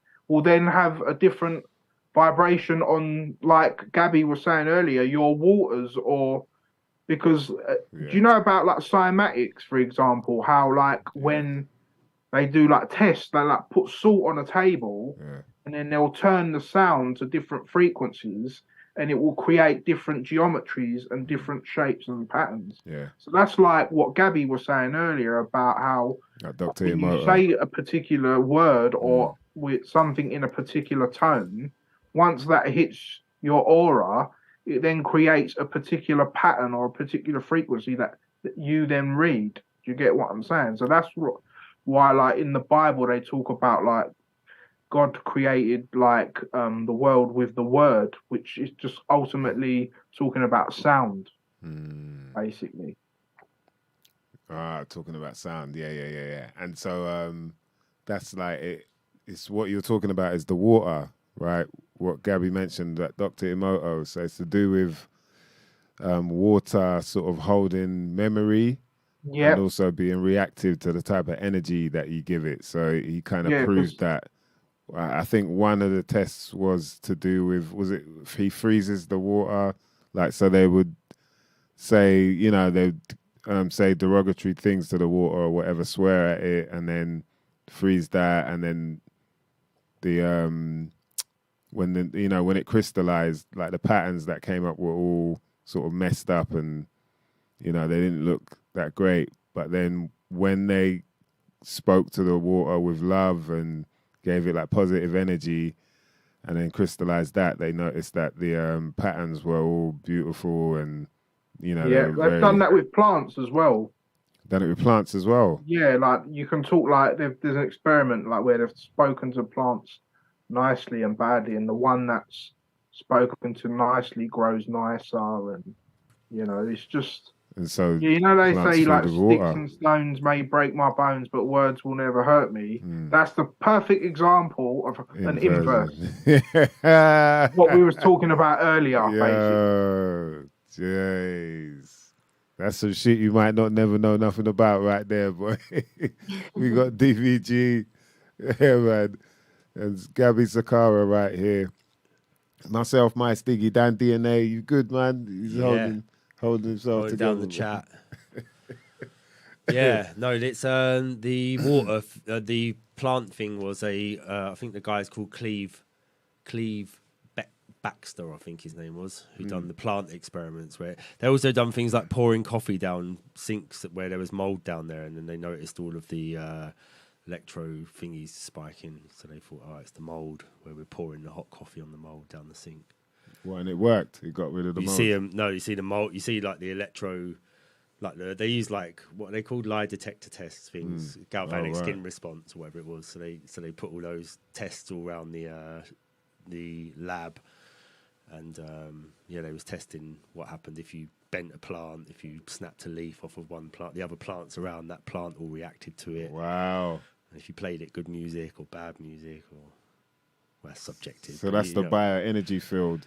So you've got like obviously the liquid is like reacting in some way, and that's why like people, someone shouts at you, you might feel, like you feel it all around your body. That's the water right there reacting to that. But then also there's like a bioenergy field. There's like a field around that we can't see. But, you walk into a room and you just feel like, well, people been arguing or something here. Something happened here, That's that field, isn't it? Yeah. Like what you was just saying about the water thing, like analogy you could use is like, if someone was like screaming and shouting at you, it'd be like someone splashing like loads of water and it all going everywhere. Whereas if someone just kind of spoke to you nicely, it would just be the water going calmly. Like for example, you could use that as an analogy. Like maybe them just passing. If someone speaks to you, like in a rough tone or a like aggressive tone, then your waters will be quite disruptive. You'll be quite shaky. Whereas if it's in a nice tone, they'll be a bit more calmer. So like. It's just different analogies and different ways like you can explain it kind of in layman's terms. Because the thing is with spirituality, sometimes what people don't realize is when we're talking about demons or these type of things, like people may assume we're thinking about actual people like with little horns and stuff like that. Like that's not what me and Gabby are talking about. Basically, it's a lot more poetic and philosophical. But the reason why sometimes you have to explain it in that way is because it's kind of too deep to explain it in normal terms. So you've got to use an example to explain what you're talking about, basically. Which is why the Bible and all these books are written in a particular way, because what they're talking about is so deep, is that they have to kind of explain it in a poetic or a metaphorical way, basically. It's a way of encapsulating all of the knowledge in a shorter, more concise way. And for you to interpret. Yeah. How it would mean to you, because it is like that with everything, with all this sort of like, you know, truth finding. It does boil down to how you perceive it, you know, and your in terms of your perception of, you know, digging deep enough into it, and then even understanding what it means and what it is like a whole, you know, that's a whole nother chapter. So yeah, I think the best way to come to like a conclusion is kind of if your intuition matches with like the knowledge, you know, for example, and then they both kind of come together, then you can kind of think, oh, okay, that makes sense. So like, do you get what I mean? That's how it kind of like happens with me, or like knowing I think it all comes down to like knowledge is one part of it, which would be your mind or the lamb, and then the other part would be your heart, which is the lion. Hence, they say there'll only be peace when the lion and the lamb lay together, which is your heart chakra and your crown chakra. Ooh. Basically. So once those two are aligned, then that's when you'll be at peace, if that makes sense. It's a hard place to find for some. Yeah, man, it's tough, but yeah, like at the end of the day, like yeah, man, like everyone's like the way I've come to see all this as well is like I used to be a lot more forceful in my as we've spoken about this before, in my way of trying to tell people this information. But like what I've come to learn is that not everyone is ready for the information, and not everyone wants to hear it. So, like, yeah, it's tough sometimes. Like, there's been so many times where I've been in a conversation and people are talking, and I'm like inside my mind, I'm banging my head because I want to say something which I know I've learned or I've uncovered, but then I think, do I really want to go there? Because it's gonna like, it might confuse them even more. Do you get what I mean? Like if you start getting like too deep with it. So like sometimes it's like weighing out how you're gonna tell the information and who you're gonna tell the information to as well, because like for example, this type of information, it's very profound information and it can throw people off and send them in mad different directions. So like you got to be careful of kind of who you're telling this information to, because like for example, I'll give you an example. There's a guy who's living in the Matrix. He's got a wife, he's got kids, he's got family, and he's just getting along with his life. He don't know nothing about none of this stuff. And then you start telling him all this stuff, and then all of a sudden, for example, he's like, oh, this is all bullshit, this is all a lie, or whatever. Then he leaves his wife and his kids, and his family gets broken up, and blah, blah, blah. So what I'm saying is, this knowledge is not like it's powerful stuff. So you got to be ready to handle it or be in the right circumstance to handle it ultimately. Because, like I say, you can kind of be playing happy families and having that normal life, and then you find out all this stuff and you feel like you've been betrayed. And then people might want to think, oh, fuck all this. And then you've got a broken family there.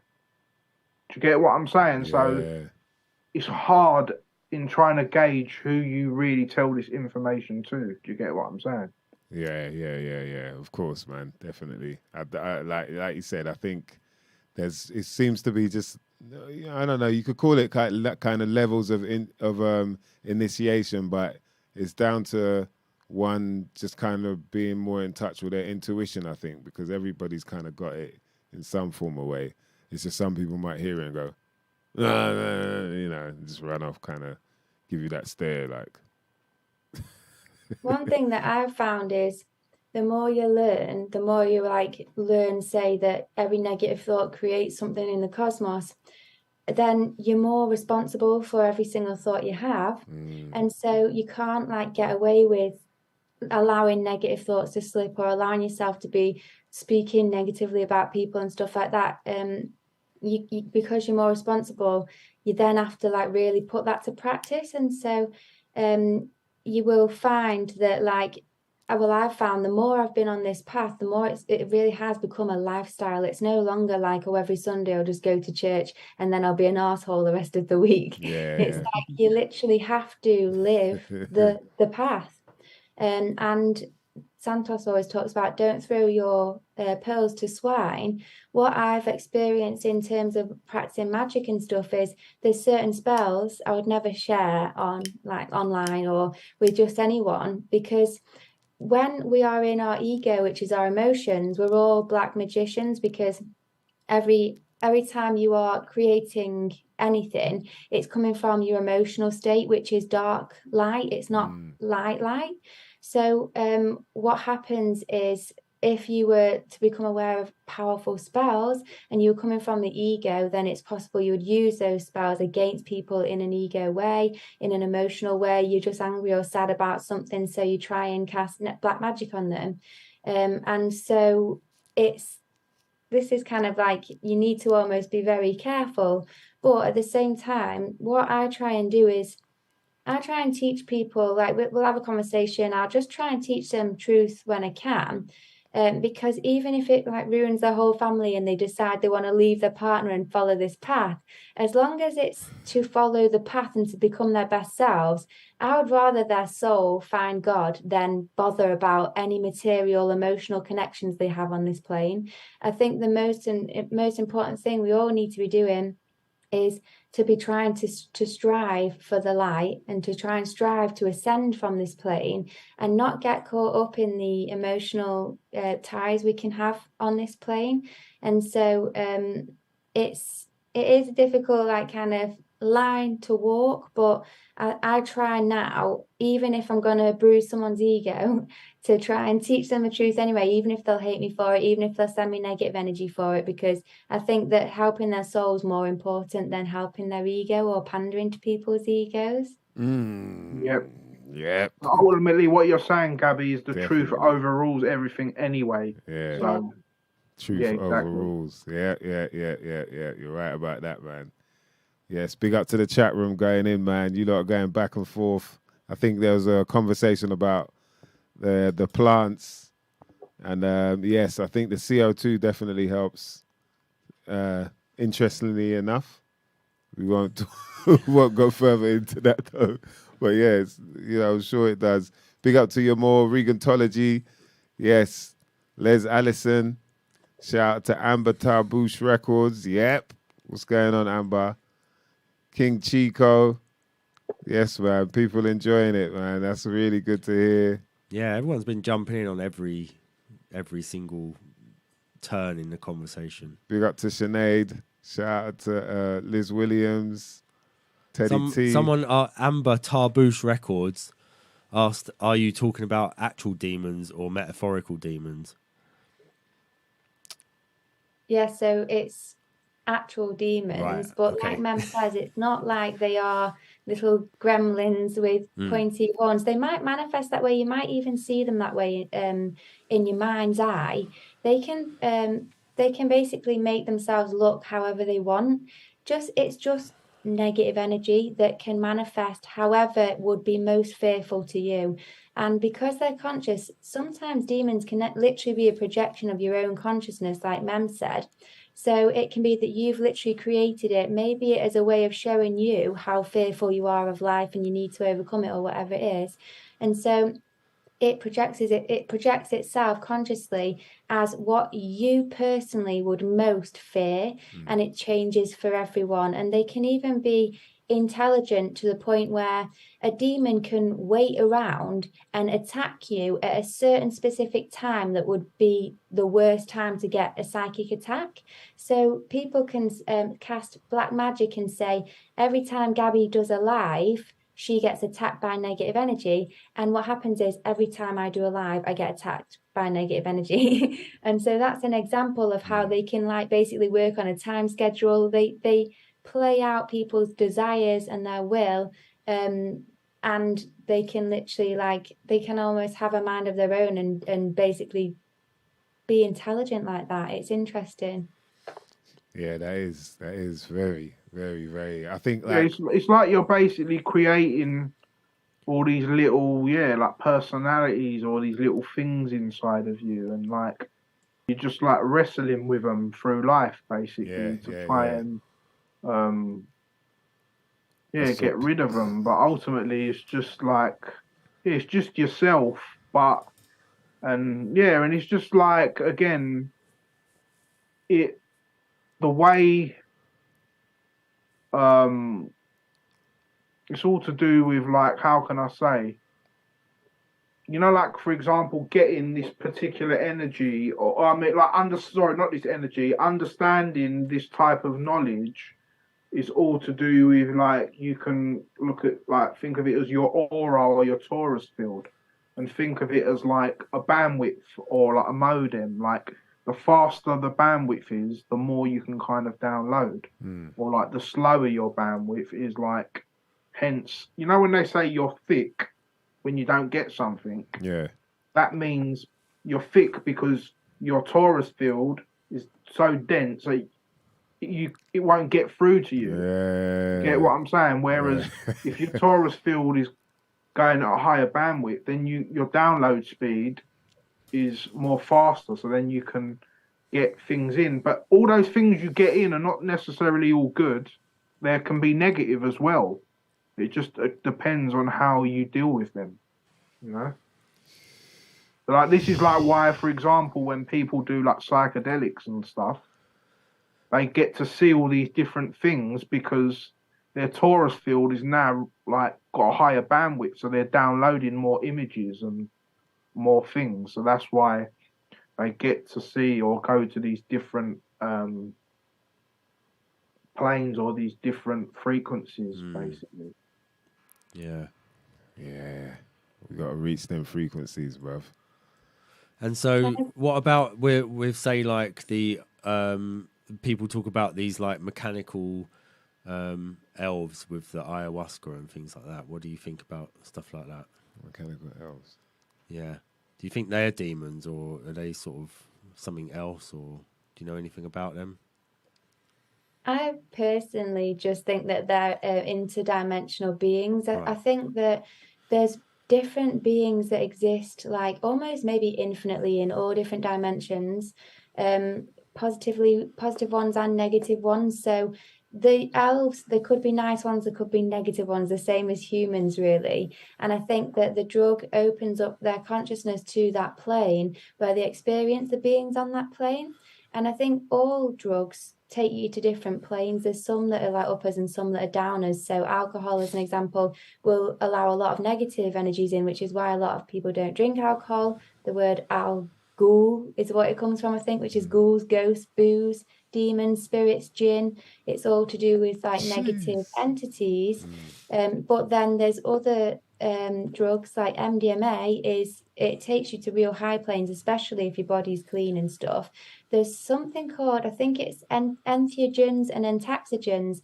The actual word itself means to bring in the divine. And so these particular types of drugs literally incarnate the divine higher planes within you. But what's really interesting is that because it's all frequencies, because it's all planes, you can access them without the substance as well. And I've heard of people who, there's something called an Icaro. When you do like ayahuasca, sometimes people hear this song of ayahuasca and they can sing this song and they chant this song. And people have said that the different drugs, because they are alive and conscious as well, when you take ayahuasca, you're greeted by Mother Ayahuasca. Mary Jane has a divine feminine Mary type figure, like a consciousness that governs the plant. And if you sing their songs, you can basically invoke the same reactions within your body as if you've actually inhaled or taken the substance. So you can literally just sing the song and attune your body to that frequency and experience the same stuff as you would if you actually had the medicine. And I've actually got stoned at stone circles before off the earth because the stones have got such high frequency in because they're built on ley lines and stuff. So you can literally connect to the stones and feel stoned because, again, weed is a plant that grows from the earth and it gets its energy from the earth. So you can access these realms without actually taking the drugs, which is quite fun too. Gabby, just to add to what you're saying, is true because like for example, right, like when I went to Cyprus, right, and I had like loads of like hot weather and it was like a lot of heat on me. Literally felt like I was stoned without being stoned because of all that energy from the sun. Do you get what I mean? So I totally get what you're saying when you're saying that because I've kind of experienced it myself. Like you just because like the sun is so much on you and you've got all that sunlight and you're taking in all those rays, it's kind of alkalizing your body to feel more pure and to feel more lighter. Do you get what I'm saying? Which is why like we all get ill in the winter over here because due to the lack of sun. Do you get what I mean? So totally, like you said, it just all depends on how you do it and just the knowledge of knowing how to reach those states in different ways. Do you get what I mean? Like totally. Yeah. Boy. You got me thinking now. Got to clean it up a bit, man. I think people do breath work as one of the easy and quick ways of getting to these different states. Breath work. Yeah, that's quite interesting. So you mean like Wim Hof type? Yeah, have you done it? Nah, I've done like the cold shower thing and all that, but not necessarily the full-on breath work yet. I think the cold shower thing is it works, man. You handle the cold weather a bit better for sure. In ancient Greece, I've got a book. In ancient Greece, this is interesting, Gabby. Like for example, about holding the chrism and not getting rid of the chrism. In ancient Greece, apparently, when like young boys used to feel like lustful or horny, they would make them have like cold showers to like settle down, they're like passionate energy basically. So it kind of cools down the body. Right, see it there. Yeah, because if you're feeling all hot and lusty and whatever, and then you just go under like a cold shower, it's like a shock to the system, innit? So it's then gonna just like cool you down a bit. Do you get what I mean? So like, yeah, there's so many different ways. I guess like you can do so many different things, but it's just the knowledge and like reading up on it and and trying to apply it and see. Like, for example, is another reason why sometimes, like we've given advice is that what might work for one person might not work for another person as well. There's different things like that, but generally, like Gabby said, like the best way is just to be your purest and your best version of yourself, and you know, and like when we say like reaching heaven as well, like, well, from my perspective anyway, but I'm sure Gabby kind of has the same idea, is that like, we're not talking about like going in the sky and meeting all these people, like literally. Being in heaven is like a state of mind. Do you get what I'm saying? So like, if you're resonating at a high frequency, feeling good, you're looking good, you're healthy, then you're in heaven. But if you're all like miserable and just eating shit, and you're just like upset and like pissed off at the world, then you're in hell. Get out of my head, Mems. Huh? Get out of my head. How dare you describe me? No, it's not really. It's not really me. That's why it's feeling that way. Sorry, go on. No. Go ahead, Gabby. Go ahead. I was just going to say, that's the thing about this Earth plane, is it's the middle plane. Like people, it's called like Midgarth, I think, in like Lord of the Rings or something. But it's basically the realm where both heaven and hell can exist in the same place, depending on your mindset. But what's happening is, because the Earth is shifting in frequency, and so are we, we're going to be at a point where it's only heaven on Earth now, and hell on Earth won't exist anymore. This is why the ascension's happening and the energy is raising higher. And so it has been like the middle ground, almost like purgatory, I think Sinead's saying. And that is exactly true, because it's been like the middle plane, where the planes lower than this are the hellish realms, the planes higher than the earth are the heavenly realms. And you can choose to go up, down, or stay. And so it's been like a kind of a middle place, but it's changing, where now heaven on earth is manifesting, which will be nice for everyone, I think. Yeah, ultimately, personally, from my understanding of like scripture and spirituality and just in general, like, and again, this can change, because obviously when we learn every day and we come across new ideas or new realizations, this like can change. But ultimately, the way I see it is, the God and the devil are parts of us. They're inside of us. But it just depends on who you're giving more attention to. You know, you're giving attention to that guy inside of you saying, yeah, go on, eat that thing. It doesn't matter. Go on, it won't hurt. And then he says it to you again and you just keep doing it. Or you're going to listen to that side of you that says, no, I'm not going to do it because it's no good for me. Do you get what I'm saying? So within us, we have both of those archetypes. And it just depends on which one, who we give our attention to more, is whether we believe in God doing good, or devil, which take away the D and it's doing evil. So, you know, like when we're talking about these things, like a lot of people think we're talking about it from a like more of like a sky god or like a religious kind of perspective. I don't anyway, talking for myself, it's more of a like internal thing, and like about the human psyche and how the human psyche works. Do you get what I mean? So it's more of, again, a metaphorical or an allegorical way of looking at it. Love that, man. Nah, man. Makes sense, bruv. Listen, man. Hey, Gabby, remember, I'd love to do this again at some point, man.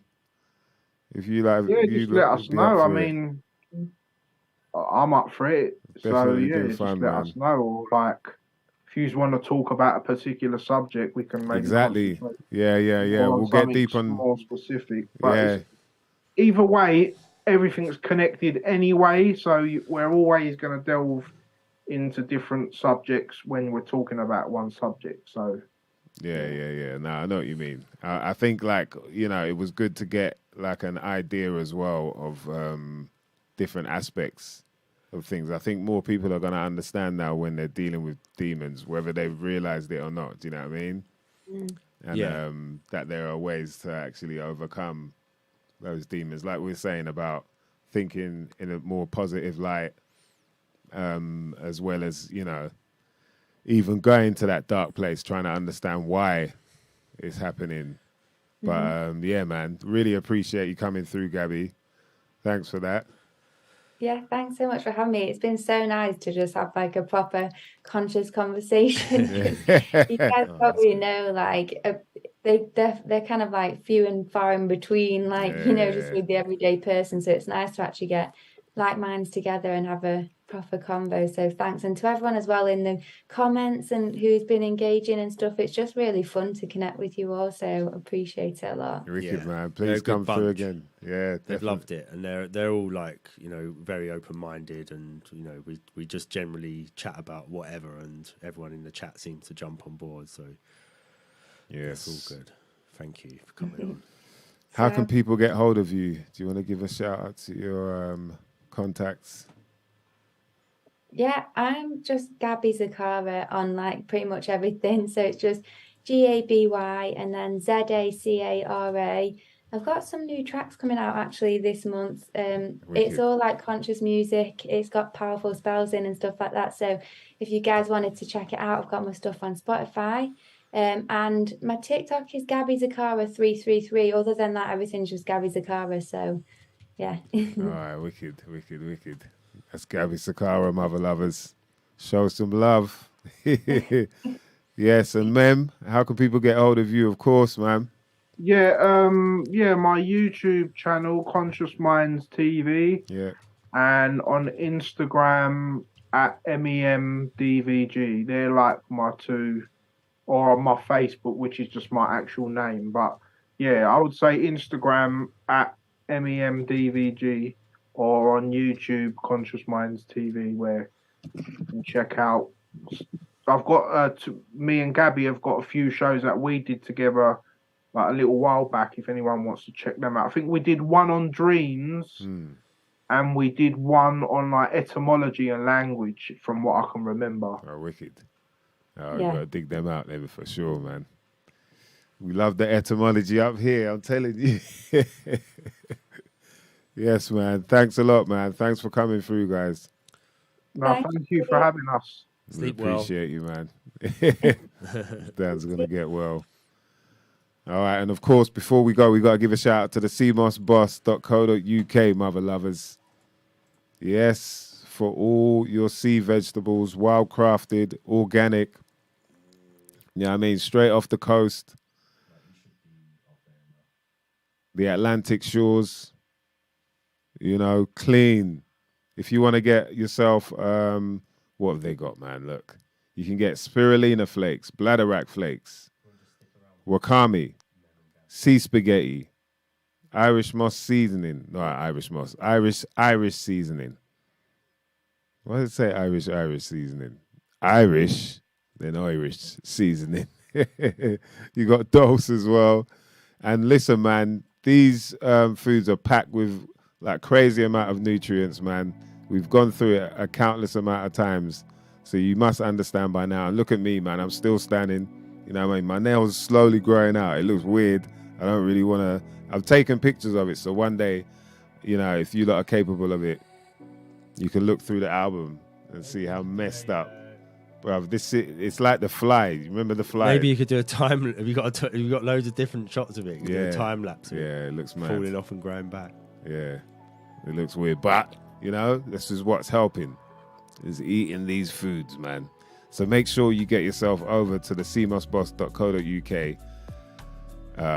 We wouldn't be sharing this if we didn't think it was worth it. Dan tried out. He finally got to try out the CMOS gel. He's feeling it. His hair grown out like crazy. You know what I mean? You can see it there. So please make sure, man, you hit them up. When you get to the checkout, if you put in about 20, all in uppercase, about 20, you get yourself 20% off any order. That's the cmosboss.co.uk. And love to Richie and Touraine. Always. You know what I mean? And thank you to the chat room, man. The Uncommon Senses in the building, man. So many of you lot came through and spreaded your love, spreaded your knowledge. Big up. You had your little back and forths. We appreciate all of that as well. Do you know what I mean? Shout out to Liz Williams, Yamore, King Chico, Teddy T. Shout out to Les Allison. Big up. Big up all the crew, man. Yo, there's a lot of people, man. I got to scroll through. Yeah, there's a lot of back and forth there. Big up Tarboosh Records, man. Amber, love, bro. Shout out to Holy Trinity 369. Sinead, one love. Shout out to Gleam, always, man. That's hilarious, man. You can see some. He's like having fun, man. Dad was poking the fire as well. That's hilarious. But yeah, it's good to see, man. Big up Daniel Corey. We appreciate each and every one of you lot coming through, man. As always, Regantology. We'll be back next week, man, with some more of that shit you might not never know nothing about. Shout out to Siobhan Wallace. Yeah, I did enjoy that. I think, the dreams thing, man, I really got to start looking into my dreams, trying to understand what they mean. And there's one where there's a dog always barking at me. Shout out to Mr. Green, by the way. That's bad. That's bad, that one. What, when the dog's barking at you? What does that mean, man? I don't know. They're all you. All the characters are you. Yeah, that's what I heard. You got to kind of talk to the character, like try and look at things from the point of view. So now I'm trying to look from the dog's point of view, like, why am I barking at me? And then what are you trying to tell yourself? What are you trying to warn yourself? Is it a warning bark or is it a joyful bark? Yeah, that's the thing. And then I had to try and understand that. Was the dog happy? You got to learn dog. From my point of view, it just sounds like an angry dog, because when do I know when a dog's happy when it's barking at me? So your next mission is to get to know dogs. Yeah, you got to get to know some dogs and just see what the difference. Bark. You know what I mean? I got to roll around with some like Rottweilers. Get chased, make friends, roll around, throw a stick. Oh man, somehow. Put up lampposts. Anyway, mother lovers, we'll see you lot next week, man. My name is MysDiggi. That's Dan DNA. And you know what we're about, mother lovers. Some shit you might not know nothing about. Ever. Bitches and bitchettes. Peace.